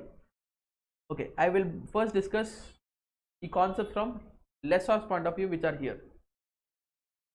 Okay, then I'll go for the next 5 more questions are pending. Right? So from the viewpoint of lessor, NPV technique of evaluation. If for a lessor, what is his decision? Yeah, his decision is how much of rent should I collect, such that my percentage of return is 12%. How much of rent should I collect, such that my percentage of return is 15%, 20%, 25%, 10%, whatever his decision is. He has to fix what? He has to fix his future value of inflow. He has to fix his rent. That is the work of owner, right? NPV technique of evaluating lease proposal from the viewpoint of lessor. Present value of Cfpt from leasing proposal, add present value of terminal value, that is also an inflow, right? Okay, less initial cash outflow. See, today we are going to buy that asset, we are going to make payment. Today we are going to make payment and we are going to receive rent over a period of 10 years. These are all inflows. This is an outflow. So outflow is in present value terms, inflow is in future value terms. Bring all of the inflows to present value. Present value of cash inflow minus present value of cash outflow should be positive, right? So the NPV of the lessor, this should be positive. If it is negative, then what the lessor should do? Lessor should increase the rental. If NPV is negative, lessor should increase the rental. He should not be able to, he should not give the asset on lease with that rent, because NPV is negative. If NPV is positive, that means he is earning more than required rate of return. A required rate of return is the rate at which he will discount, right? This is a discounting factor. If NPV is positive, lease proposal is accepted. If NPV is negative, lease proposal is not accepted. As simple as that. Similar to what we have already done in capital budgeting, investment decision. Yeah. Computation of annual Cfpt. So what are our cash flows, inflows? Lease is obviously a cash inflow. Apart from lease, less annual cash expense on the asset. Let us say if I have to bear some repair expense, we have to repair. Generally, even if we are in a rented house, any repair will be done by our owner. So if that is there, reduce that. Why reduce? Because that is an outflow. Annual profit before depreciation and tax, less annual depreciation will give you PBT, less tax will give you PAT, add depreciation, get CFT. Similar to CFT discussed in capital budgeting. Right? Similar to CFT discussed in capital budgeting. IRR technique, lease evaluation for lessor. So I hope you were able to understand this. The same thing as how we have to compute CFT, the same thing. NPV model. IRR technique, lease evaluation for lessor. Present value of cash inflow of lessor should be present value of cash outflow of, that will give you IRR. What will be the present value of cash inflow? Sir, present value of CFT, add present value of terminal value. These are the cash inflows, right? And what is outflow? Cost of asset. Cost of asset will be the outflow for an owner. Obviously, he is going to buy the asset, and every year he is going to get lease rental. Lease rental less depreciation, less tax will give you PAT. Add back depreciation to get CFT. Don't forget terminal value, net of capital gain tax. So this IRR means, it means, for example, let us say we have quoted 5 lakh rupees of rent per annum for 3 years. 5 lakh rupees of rent per annum for 3 years. We have to compute by taking this 5 lakh, by charging 5 lakh rupees of rent, how much percentage we are earning. How much percentage we are earning, that is your IRR. Next is your break-even lease rentals. What is break-even lease rentals? Probably the last part to discuss in your nano book. Lessee point of view, it is that lease rental at which lessee remains indifferent. Break-even. Lessee remains indifferent between leasing and buying. This is nothing but the same is your IRR. So break even from lessee point of view is nothing but IRR of lessee, at which both leasing as well as hire purchase are both giving the same cost for lessee. That is IRR, and that is your break even. Lease amount payable can be substituted as X. So computation of present value of lease rentals for 5 years after tax, it should be after tax, right, into PVAF should be equal to present value of cash outflows as per hire purchase. So is the same thing what we discussed here, yeah, nothing different. This is your break even point. This is your break even point for lessee, and same way it represents the minimum lease rental that the lessor can accept at which NPV becomes 0. This is your break even for lessor. IRR of lessor is the break even point for lessor. IRR of lessee is the break even point for lessee. So now in total I would just recommend you to remember these two tables. Which two tables, sir? This table and this table. If you remember these two tables, this concept is covered over here, that is your break even is covered, right? And in fact even net advantage of leasing is covered. All are covered. You just need to remember IRR of lessee, IRR of lessor. I hope I was clear in explaining you. Little bit tricky, I know that. Once you are seeing a question, it will be more comfortable. So with that, I think I have discussed all the concepts from your nano book. Let's now move ahead to complete your pending questions from question book, and right. Let me have some water.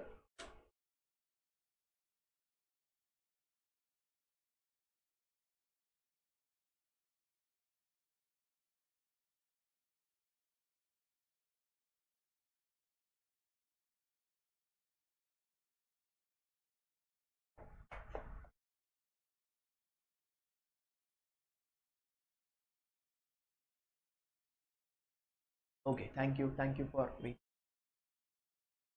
Let me now discuss question number 5. Question number 5, a leasing limited leases X Builders Limited earth moving equipment for 50 lakhs for 5 years. A leasing limited leases X Builders 50 lakh worth equipment for 5 years, salvage value nil. After 5 years, X will have option to buy the equipment by paying 1000 rupees. IT Act allows straight line depreciation at 20% on cost and tax rate is 40%. If lessor is entitled to claim depreciation, then what type of lease arrangement is this? See, this is purely a question of AS 19. If you are not able to understand AS 19, you will not be able to understand here, and I am not going to discuss in detail regarding AS 19. It is just that I just took this question. They have not asked this. I think only once they have asked. If lessor is able to claim the depreciation, then this is an operating lease. There are two types of lease, operating lease and financing lease. I am not discussing all that, yeah, please spare me, because these are all accounting concepts, AS 19. Please go and refer that. What will be the tax savings per year to the lessor? If 12% is the required rate of return, how much lease rent lessor can charge? This is from the viewpoint of lessor, this question, right? What will be the tax savings per year to the lessor? What will be the net cash outflow on account of lease rental to the lessee? Let's discuss this solution 5. Easy question only, nothing much to worry. Part A is it is an operating lease as per AS 19. Part B, calculation of tax savings per annum for lessor. Tax savings will be 50 lakh, that is 10 lakhs of depreciation is there, right? On this 10 lakhs of depreciation for lessor, he will get what? Tax savings. Here interest tax savings is not there. He is not lessee. He has already bought the asset. He's already bought the asset, and he has to, the depreciation which is going to be there in the P&L debit side, that will only have tax savings. Okay, so tax savings will be 10 lakh into 40%, 4 lakhs. Lease rental for 12% required rate of return. Cost of the asset is 50 lakhs. Discounted by 12% such that his least expectation from lease would be how much? 3 lakhs. Year 1 to 5. After tax lease rental income. Why? Because if I get 1 rupee from the lessee, if I'm getting 1 rupee as lease rental from lessee, out of this 1 rupee I will pay 0.4 as tax. So in my hand I am not having 1 rupee. In my hand I will have only 0.6. I should make sure that this 0.6 is generating me 12% return, not that 1 rupee. So 0.6x plus 4 lakh inflow, right? Every year I am going to have tax savings of 4 lakh. That is an inflow. So 0.6 plus 4 lakhs, this is going to be there for 5 years. Assuming equated rentals. There are 5 types of rental. Since there nothing has been given, we will also assume equated rentals. Discount this at 12%. This is the answer. This should equal to what? 50 lakhs.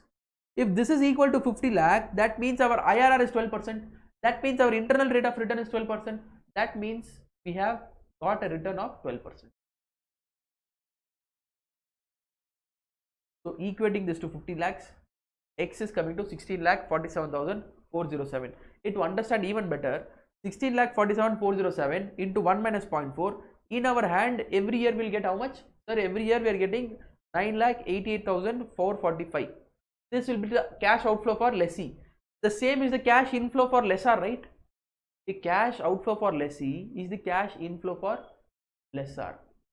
That means, once again, lessee will pay 16 lakh. I'll just tell you once again. This will be cash paid by lessee. How much is lessee paying? 16 lakh 47,407. Okay.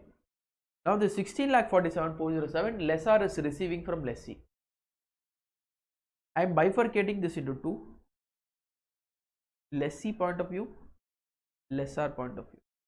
This is the payment already done by lessee. But out of this payment, can I tell there will be tax savings for lessee? How much is this tax savings? Sir, 16 lakh 47,407 into 0.4. Tax savings itself is 6 lakh 58,963. This is the tax saved by lessee. But if lessor received this 16 lakh 47, this becomes an income, right? This becomes an income, and on income there is tax expense. Sir, how much will be the tax expense? The same 6 lakh 58,963. Are you able to understand? This will become tax expense. So net cash inflow for lessor and net cash outflow for lessor, both are same. Both are same. So 9,88,445, I will receive it for how many years? 5 years. 9,88,445 multiply by 3.605.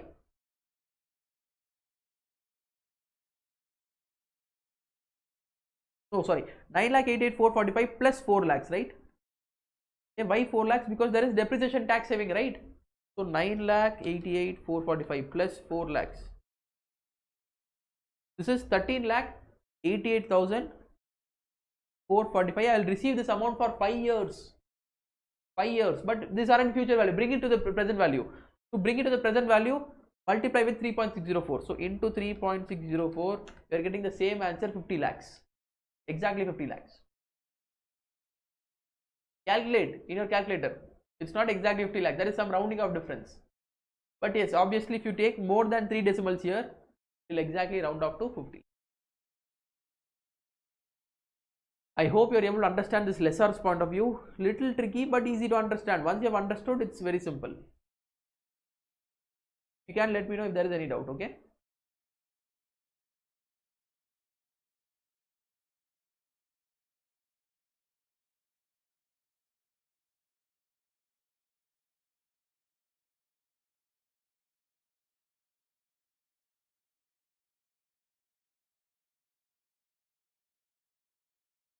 Done? Okay. Now let's go for the next question, question number 6. Question number 6. Go through this question once fast. If there is any doubt, you can let me know, yeah.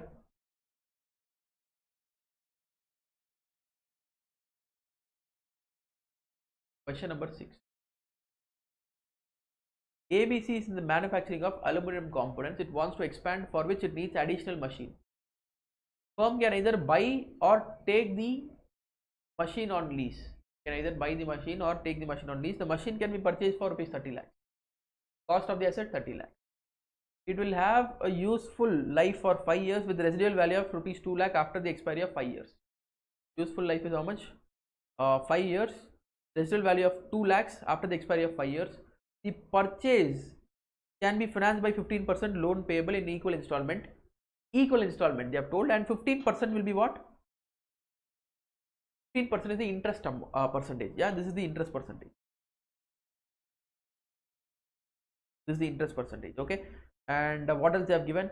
Else the machine can be taken on lease at a lease rental of 9 lakh rupees per annum, payable at the end of each year for 5 years. So else the machine can be taken on lease, 9 lakh will be the lease rental, end of every year for 5 years. Depreciation for tax is to be charged as per reducing balance method. Okay, what is reducing balance method? Nothing but your WDV method.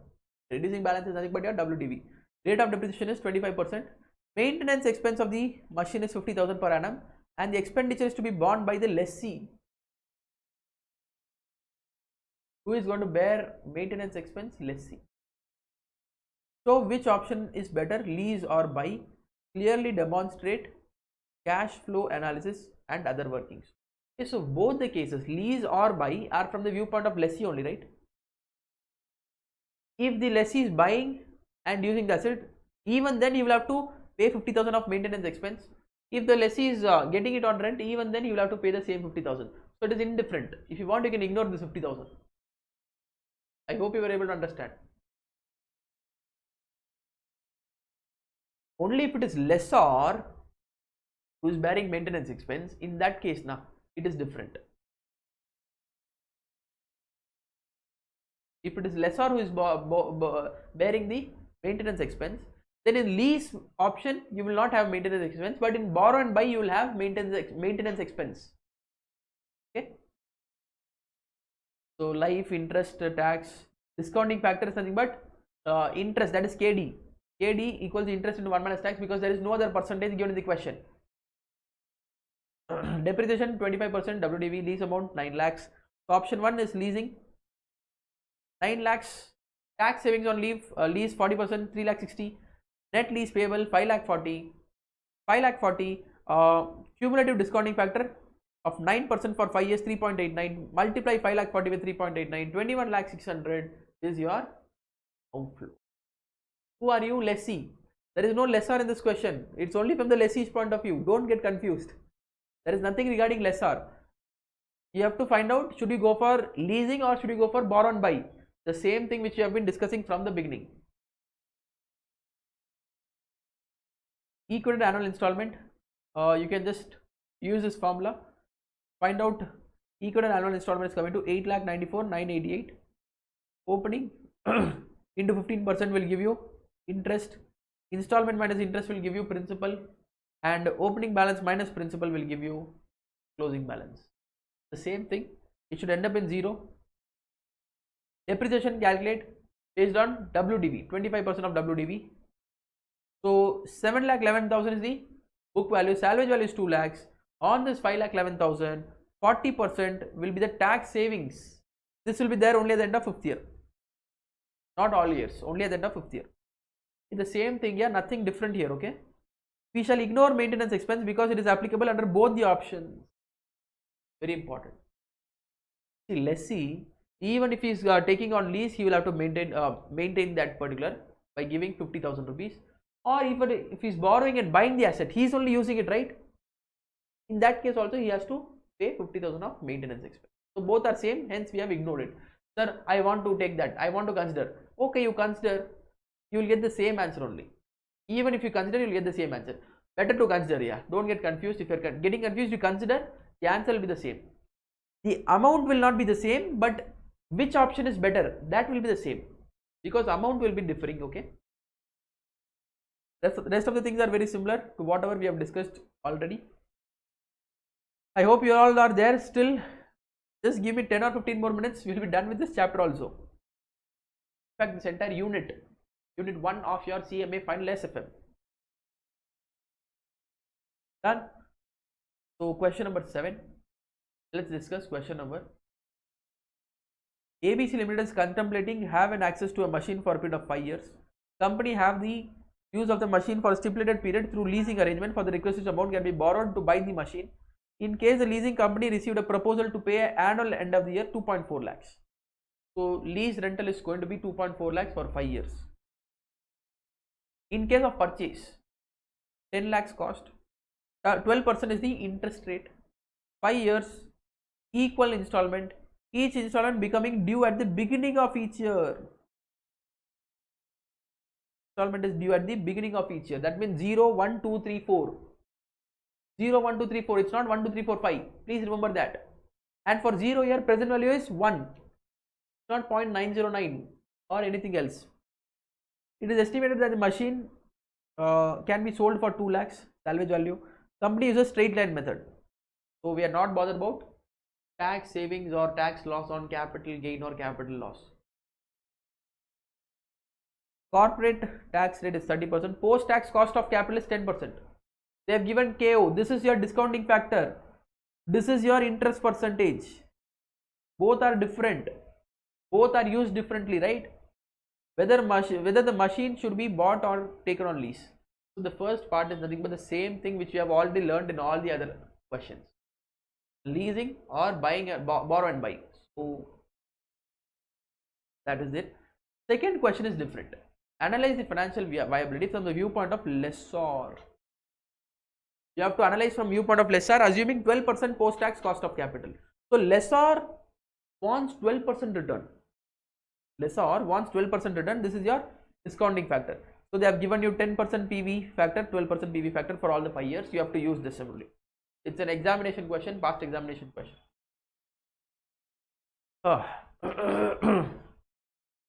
Okay, so first part is same as what we have already done. Yeah, lease payment 2,40,000, tax saving, post tax lease payable 1,68,000 into 3.79, 12% you have to use. Okay, not 10%. One second, let me just check. Should I have used? I think I have made a mistake here.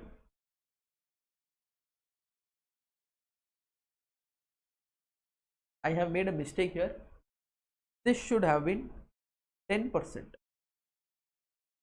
10% for 5 years, is it 3.79?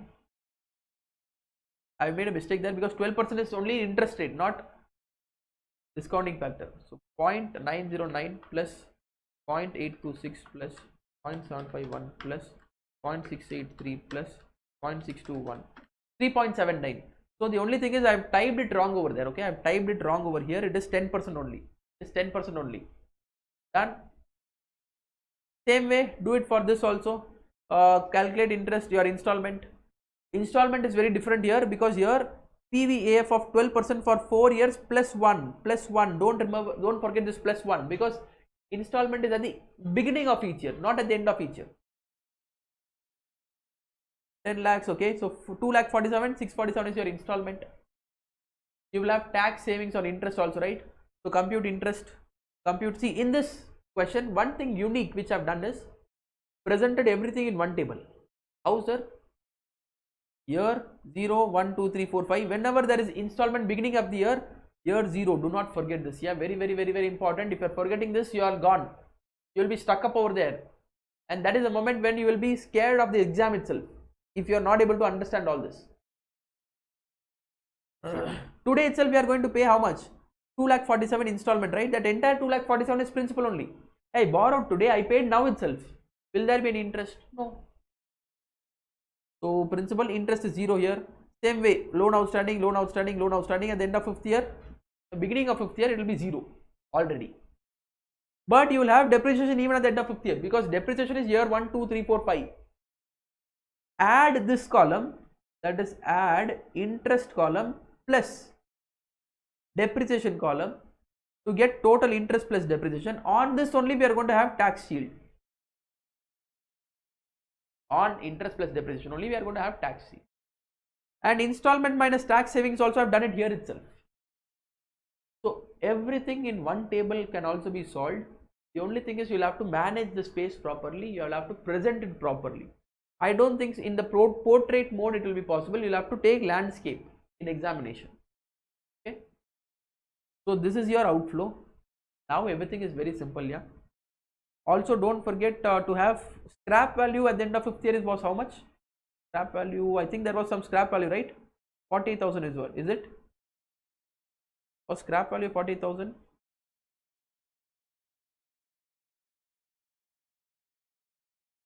Okay, all this I've already worked out. I could have ignored this working here. Okay. Now the only thing is I want to know what was the scrap value. Scrap value, how much they have given? They have given a scrap value of 2 lakhs. 2 lakhs is the scrap value at the end of 5th year, right? So don't forget that also. At the end of 5th year, what is happening? I'll just take that part again. 48,000 is a tax shield, okay? 48,000 is the tax savings on depreciation. There is no installment here. Only on depreciation we are having tax saving of how much? 48,000. This is an inflow plus salvage value of 2 lakhs. So 2 lakhs plus 48,000. 2,40,000 is the inflow here. 2,40,000 is the inflow. Bring it to the present value. Net NPV is minus 6,67,000, which is better, yeah. So lease option 6,36,000. This one is 6,67,000. Lease option is better as per lessee's point of view. As per lessee's. Now let's discuss second part. From lessor point of view, he wants to get how much percentage of post-tax cost of capital? 12%. So 12% is your discounting rate. Very important. 10 lakhs initial cost. Year 1 to 5, year 1 to 5, 5 years. Sir, what is this year 1 to 5? Every year he is able to receive how much of lease? 2,40,000. But if he is getting 2,40,000 as lease, he will have to pay 30% as tax also, right? So 1,68,000 is this net inflow. 1,68,000 is this net inflow. Discounted with 12% for 5 years, 3.60, 3.60. Sir, what is this? This is depreciation tax savings. That is also an inflow.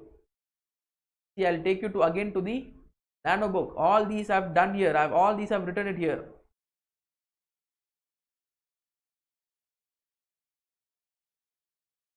Present value of Cfpt from leasing proposal. Cfpt will again add back depreciation, right? Will always add back depreciation, right? So either you use this format. This is also going to give you the same answer, or you can also try to use this format. Both are going to give you the same answer. If you want, you can test it. If you want, you can test it. 2 lakhs scrap value, that is also an inflow, right? So all these outflow is 10 lakhs. That is your initial machine cost. Negative NPV, yeah. That is, lessor when he tried to solve, he found out that he is not able to get 12% return if he is going to charge a rent of 2,40,000. If he is going to charge a rent of 2,40,000, he is unable to get 12% return. He is getting lesser than 12%. It's not that he is making loss. He is making a return of less than 12% and not 12%. Sir, what should he do to get a return of 12%? Increase the lease rental. Increase the lease rental to such that if you discount it with 12%, the NPV is 0. If the NPV is 0, that means he is achieving 12% of return, internal rate of return. How to compute IRR? That also we have discussed. We have discussed IRR for lessor point of view. Just go through my nano book. Done. I hope question number 7 is also done. Last 2 questions, question 8 and 9. Let's quickly complete them also. I think 8 is a bigger question, bigger in size. I'll try to complete 9 first, then we'll go to 8. Question number 9, let me complete that first, then we'll go to question number 8. So the question is big, but the solution is simple only, don't worry. X Limited has only one water pollution control machine in this type of block of asset with no book value under the provisions of Income Tax Act. I hope you all know what is block of asset under Income Tax Act, etc. as it was subject to rate of depreciation of 100% the very first year of installation. Due to fund crunch, X Limited decided to sell the machine, which can be sold in the market to anyone for 5 lakh rupees easily. Okay. Understanding this from a reliable source, Y Limited came forward to buy the machine for rupees 5 lakhs and lease it to X Limited again for a lease rental of 90,000. So what is happening? X Limited has one pollution control machine, water pollution control machine. It can sell it for 5 lakhs because right now it wants fund. Who wants funds? X Limited. There is one more company called Y Limited. It told that it will buy for 5 lakhs. After buying for 5 lakhs, it will again lease it to X Limited. I am X, you are Y. I want money. I am selling this machine for 5 lakhs. Again, I am getting it on lease from you for 90,000 per annum rent for 5 years. Able to get the point? X Limited decided to invest the net sale proceeds in a risk-free deposit. So net sale proceeds, it will invest in a risk-free deposit, fetching yearly interest of 8.75% to generate cash flow. It also decides to relook the entire issue afresh after the said 5 years. After 5 years, it will look afresh. Another company, Z Limited, also approached X Limited, proposing to sell a similar machine for rupees 4 lakhs. To the latter, there is one more company, Z Limited. Similar machine, it will sell it to us for 4 lakhs and undertook to buy it back at the end of 5 years for 1 lakh. So today I can buy for 4 lakhs and after 5 years I can sell it back to Z Limited for 1 lakh rupees. Provided the maintenance were entrusted to Z Limited for yearly charge of rupees 15,000. So maintenance were entrusted to Z Limited. Z Limited will take care of maintenance. X Limited would utilize the net sale proceeds of the old machine to fund this machine. Also should accept this offer. How will X Limited get this 4 lakh rupees? It is selling the old machine for 5 lakh. Out of that 5 lakh, it will spend 4 lakhs to buy the machine from Z. Marginal rate of tax of X Limited is 34%. Weighted average cost of capital is 12%. So this weighted average is nothing but discounting factor. This is the tax percentage. 12% is the discounting factor. They have given you PVF, IF for 12%. This was the question. Easy question only. Let's discuss the solution. Once the solution is done, you will be feeling more comfortable. Let me know if everything is going fine. Are you there? Let me know. Solution 9. Proposal of Y. Year 0, 1 to 5. 0, 1 to 5. What is it? Okay, one second. 5 lakhs you will receive. Out of this 5 lakhs, whatever we are receiving, book value is 0 rupees, right? Book value is 0. 5 lakh we received. So this entire 5 lakh is capital gain. On this capital gain, we will have to pay tax expense. We will have to pay tax expense. So minus into 34, 3 lakh 30 is what we will receive in net. Into 1, 3 lakh 30 is the inflow for us today. Year 1 to 5, we will pay 90,000 of interest, but tax savings of 34%.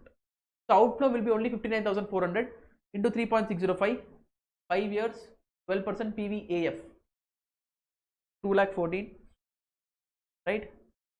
At 0 year, what are we going to do? We are going to invest this in risk-free deposit also, right? So risk-free deposit, we are going to invest 3 lakh 30. Again, this is an outflow. So we received 3 lakh 30, right?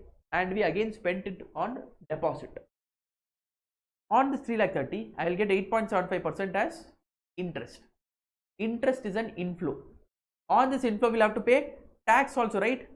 So interest received will be only 19,057 net. Multiply with 3.605, 68,700 is your inflow. So very complicated, right? Because you have to understand this is outflow. Sorry, this is the inflow. 3 lakh 30 is inflow. This will be outflow in present value terms. Lease rental 90,000 for 5 years. Present value is 2 lakh 14, 137 outflow. This is outflow again. This is inflow. And at the end of 5th year, we are going to receive the 3 lakh 30 also, right? Hey, it's a fixed deposit. We will again receive the 3 lakh 30,000 from the bank along with interest. Interest was 90,057. I brought it to the present value. So this 3 lakh 30, if I am going to receive after 5 years, multiply it with 5th year PVIF, So 1,87,000 110 rupees will be our present value of inflow of this 3,30,000 which we are going to receive after 5 years. You have to bring everything to the present value. Yeah, please be sure everything has to be brought to the present value. Now add all these to get 41,676 as NPV, positive NPV of how much? 41,676. Great. Proposal Z.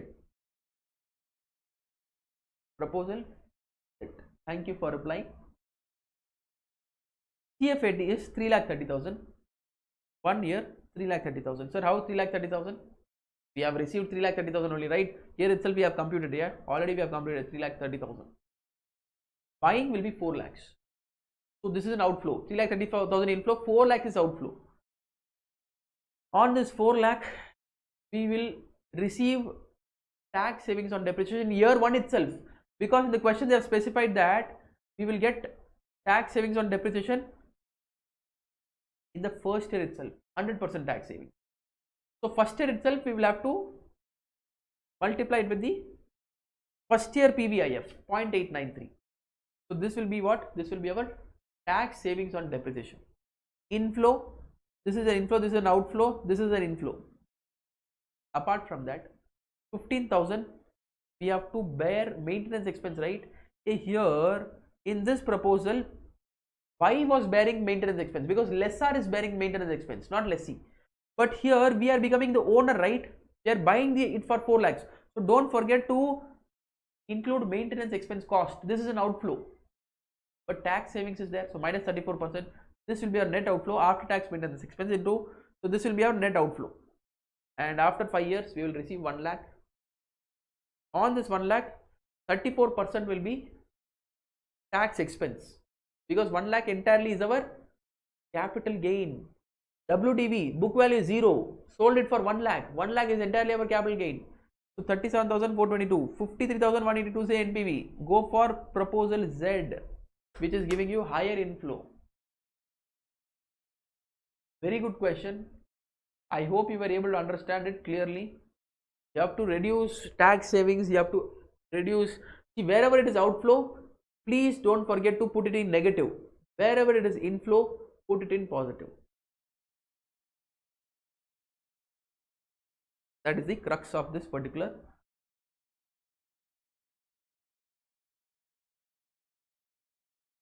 leasing, borrowing and buying.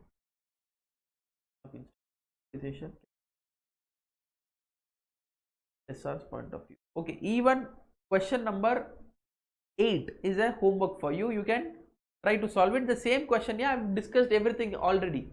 Everything has been discussed, so nothing to worry here. Done. So leasing chapter as such, are you finding it simple, easy? All the conceptual understanding of nano book, is it okay? All the questions, is it okay? If you just reply me for the one last time, I will conclude this session. So lease, I have taken all these sums. Only one sum I have given you as homework. Go through that sum and your study mat questions also. So don't forget to go through study mat questions, right? That was your leasing chapter. Only one chart. We have completed almost all the concepts. I have not left any concept unleft or unsolved. All the concepts you have discussed. So of late, it's taking me only less amount of time. I earlier thought that probably leasing will take me 3 to 4 hours. Risk proposal will take me 3 hours. But put together both the chapters, we were able to complete it in 4 hours. Both the chapter, that is risk analysis and leasing, both we have tried to complete in 4 hours. Thank you so much for replying. Fifth sum. Okay. You want me to explain fifth sum? Regarding which concept was it? Okay.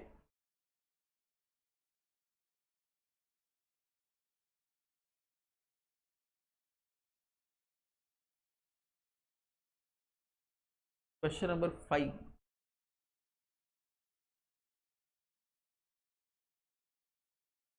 Let me first erase all this, yeah. Right.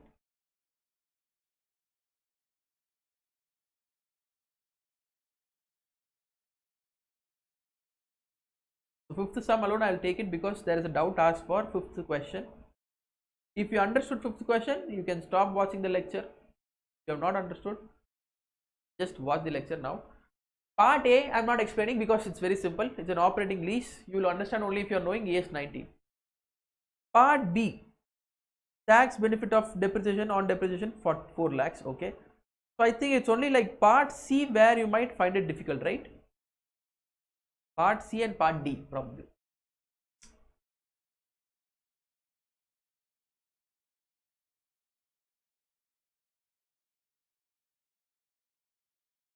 Okay, don't worry, I'll explain you. Okay.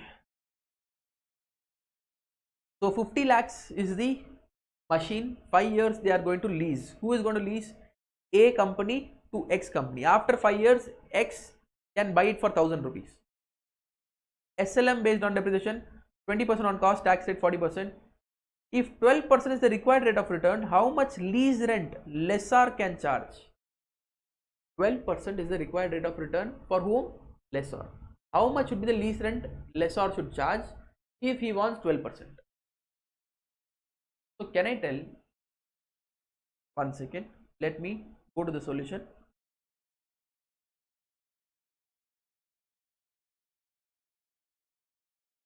Can I tell? We need to find out lease rental. We need to find out what lease rental. 12% is the required rate of return for lessor. Now only think from the lessor's point of view. Don't think from the lessee's point of view. Lessor should get such amount so that after tax he is able to get 12% return. 12% is always after tax. Discounting factor should always be after tax. So 0.6x. Why 0.6x? Let us say if I am receiving 1 rupee from you, you are lessee, I am lessor. I am receiving 1 rupee from you. Out of this 1 rupee, I will pay tax of 0.40. In hand, I will be having only 0.6, right? In hand, I will be having only 0.6x. So my inflow is how much? Not 1x. It's only 0.6x. 0.6 of the rent. Lease rental is my inflow. Plus, there is an inflow in the form of tax savings on depreciation. Sir, how? I am a lessor. I bought the asset. This asset is there in the debit side, asset side. Every year I am debiting depreciation. On the depreciation, I am having an inflow of tax savings. Tax savings on depreciation. That is an inflow, right? So this is also an inflow. This is also an inflow. Both these should be such that if you discount it at 12%, it should equal how much? Your initial cost of 50 lakhs. So your IRR, they have told that your IRR should be 12%. Yeah, your IRR should be 12%. As simple as that. Sir, if IRR should be 12%, go to Nano book now, everything will be clear.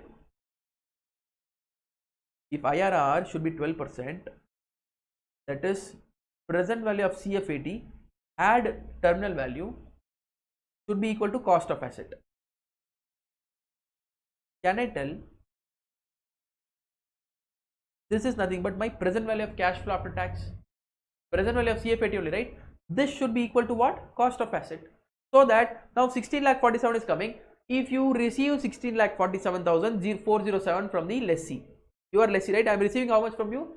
16,47,047. After receiving 16,47,000, I will have to pay 0.4 as tax. That means in hand I will receive only 0.6 of 16,47,407 into 0.6. If you do now, the answer comes to 9,88,444. This is what I am receiving in hand after paying tax. But apart from this, there is tax savings in the form of depreciation. That is also an inflow. How much is the inflow? 4 lakhs. So total inflow will be how much? 9,88,444 plus 4 lakhs equals to 13,88,442 will be our inflow. Hey, this now I'm only checking. I'm only checking if this 13,88,442, if I'm going to receive for 5 years, is it equal to 50 lakhs? The same I am going to receive from year 1 to 5. Year 1 to 5. So can I this is annuity? Annuity means I can multiply with PVAF 12% for 5 years, that is 3.604. So 13,88,442 multiplied by 3.604 into 3.6. Exactly it is coming to 50,03,952. Sir, why sir 3,952 difference? Because you have taken only 3 decimals. Try to take 12 decimals, you will get exactly 50 lakhs. That means you are receiving 16 lakh 47, pay 40% tax, remaining amount plus tax savings on depreciation. If you receive over a period of 5 years, expected return is 12%, discounted over 12%. Present value of cash inflow is equals to present value of cash outflow. At what amount of lease rental? Sir, at 16 lakh 47, present value of cash inflow equals present value of cash outflow. If you discount by 12%, that means your internal rate of return is how much? 12%. You are able to earn exactly 12% if you receive 16 lakh 47 407 from the lessee. Exactly 12%. Okay. So I hope it was clear for you. Thank you for replying immediately. So we have done with leasing. Unit 1 is done. So for CMA syllabus right now, security analysis, which is a theory chapter, pending. You need to attend it along with the CA students. Okay. So you need to attend security analysis chapter along with CA students. Don't forget that. In fact, even IFM, International Financial Management, you will have to attend with CA, because that is also there in your syllabus, International Financial Management. I will announce it in the group. So 2 lectures, one is security analysis, International Financial Management, attend along with CA students, done for CMA. If time permits, 2 more lectures I will try to take, for theory separately and for discussing past examination question paper, right? So 2 sessions are for sure. 2 session depends on the time availability of mine, but I'll try my best to have 2 more sessions. 4 more sessions I'm planning, but not sure. 2 sessions are for sure. Done. Hope you were able to understand what I'm trying to explain. So thank you guys. That's it for this lecture. Take care. Bye bye.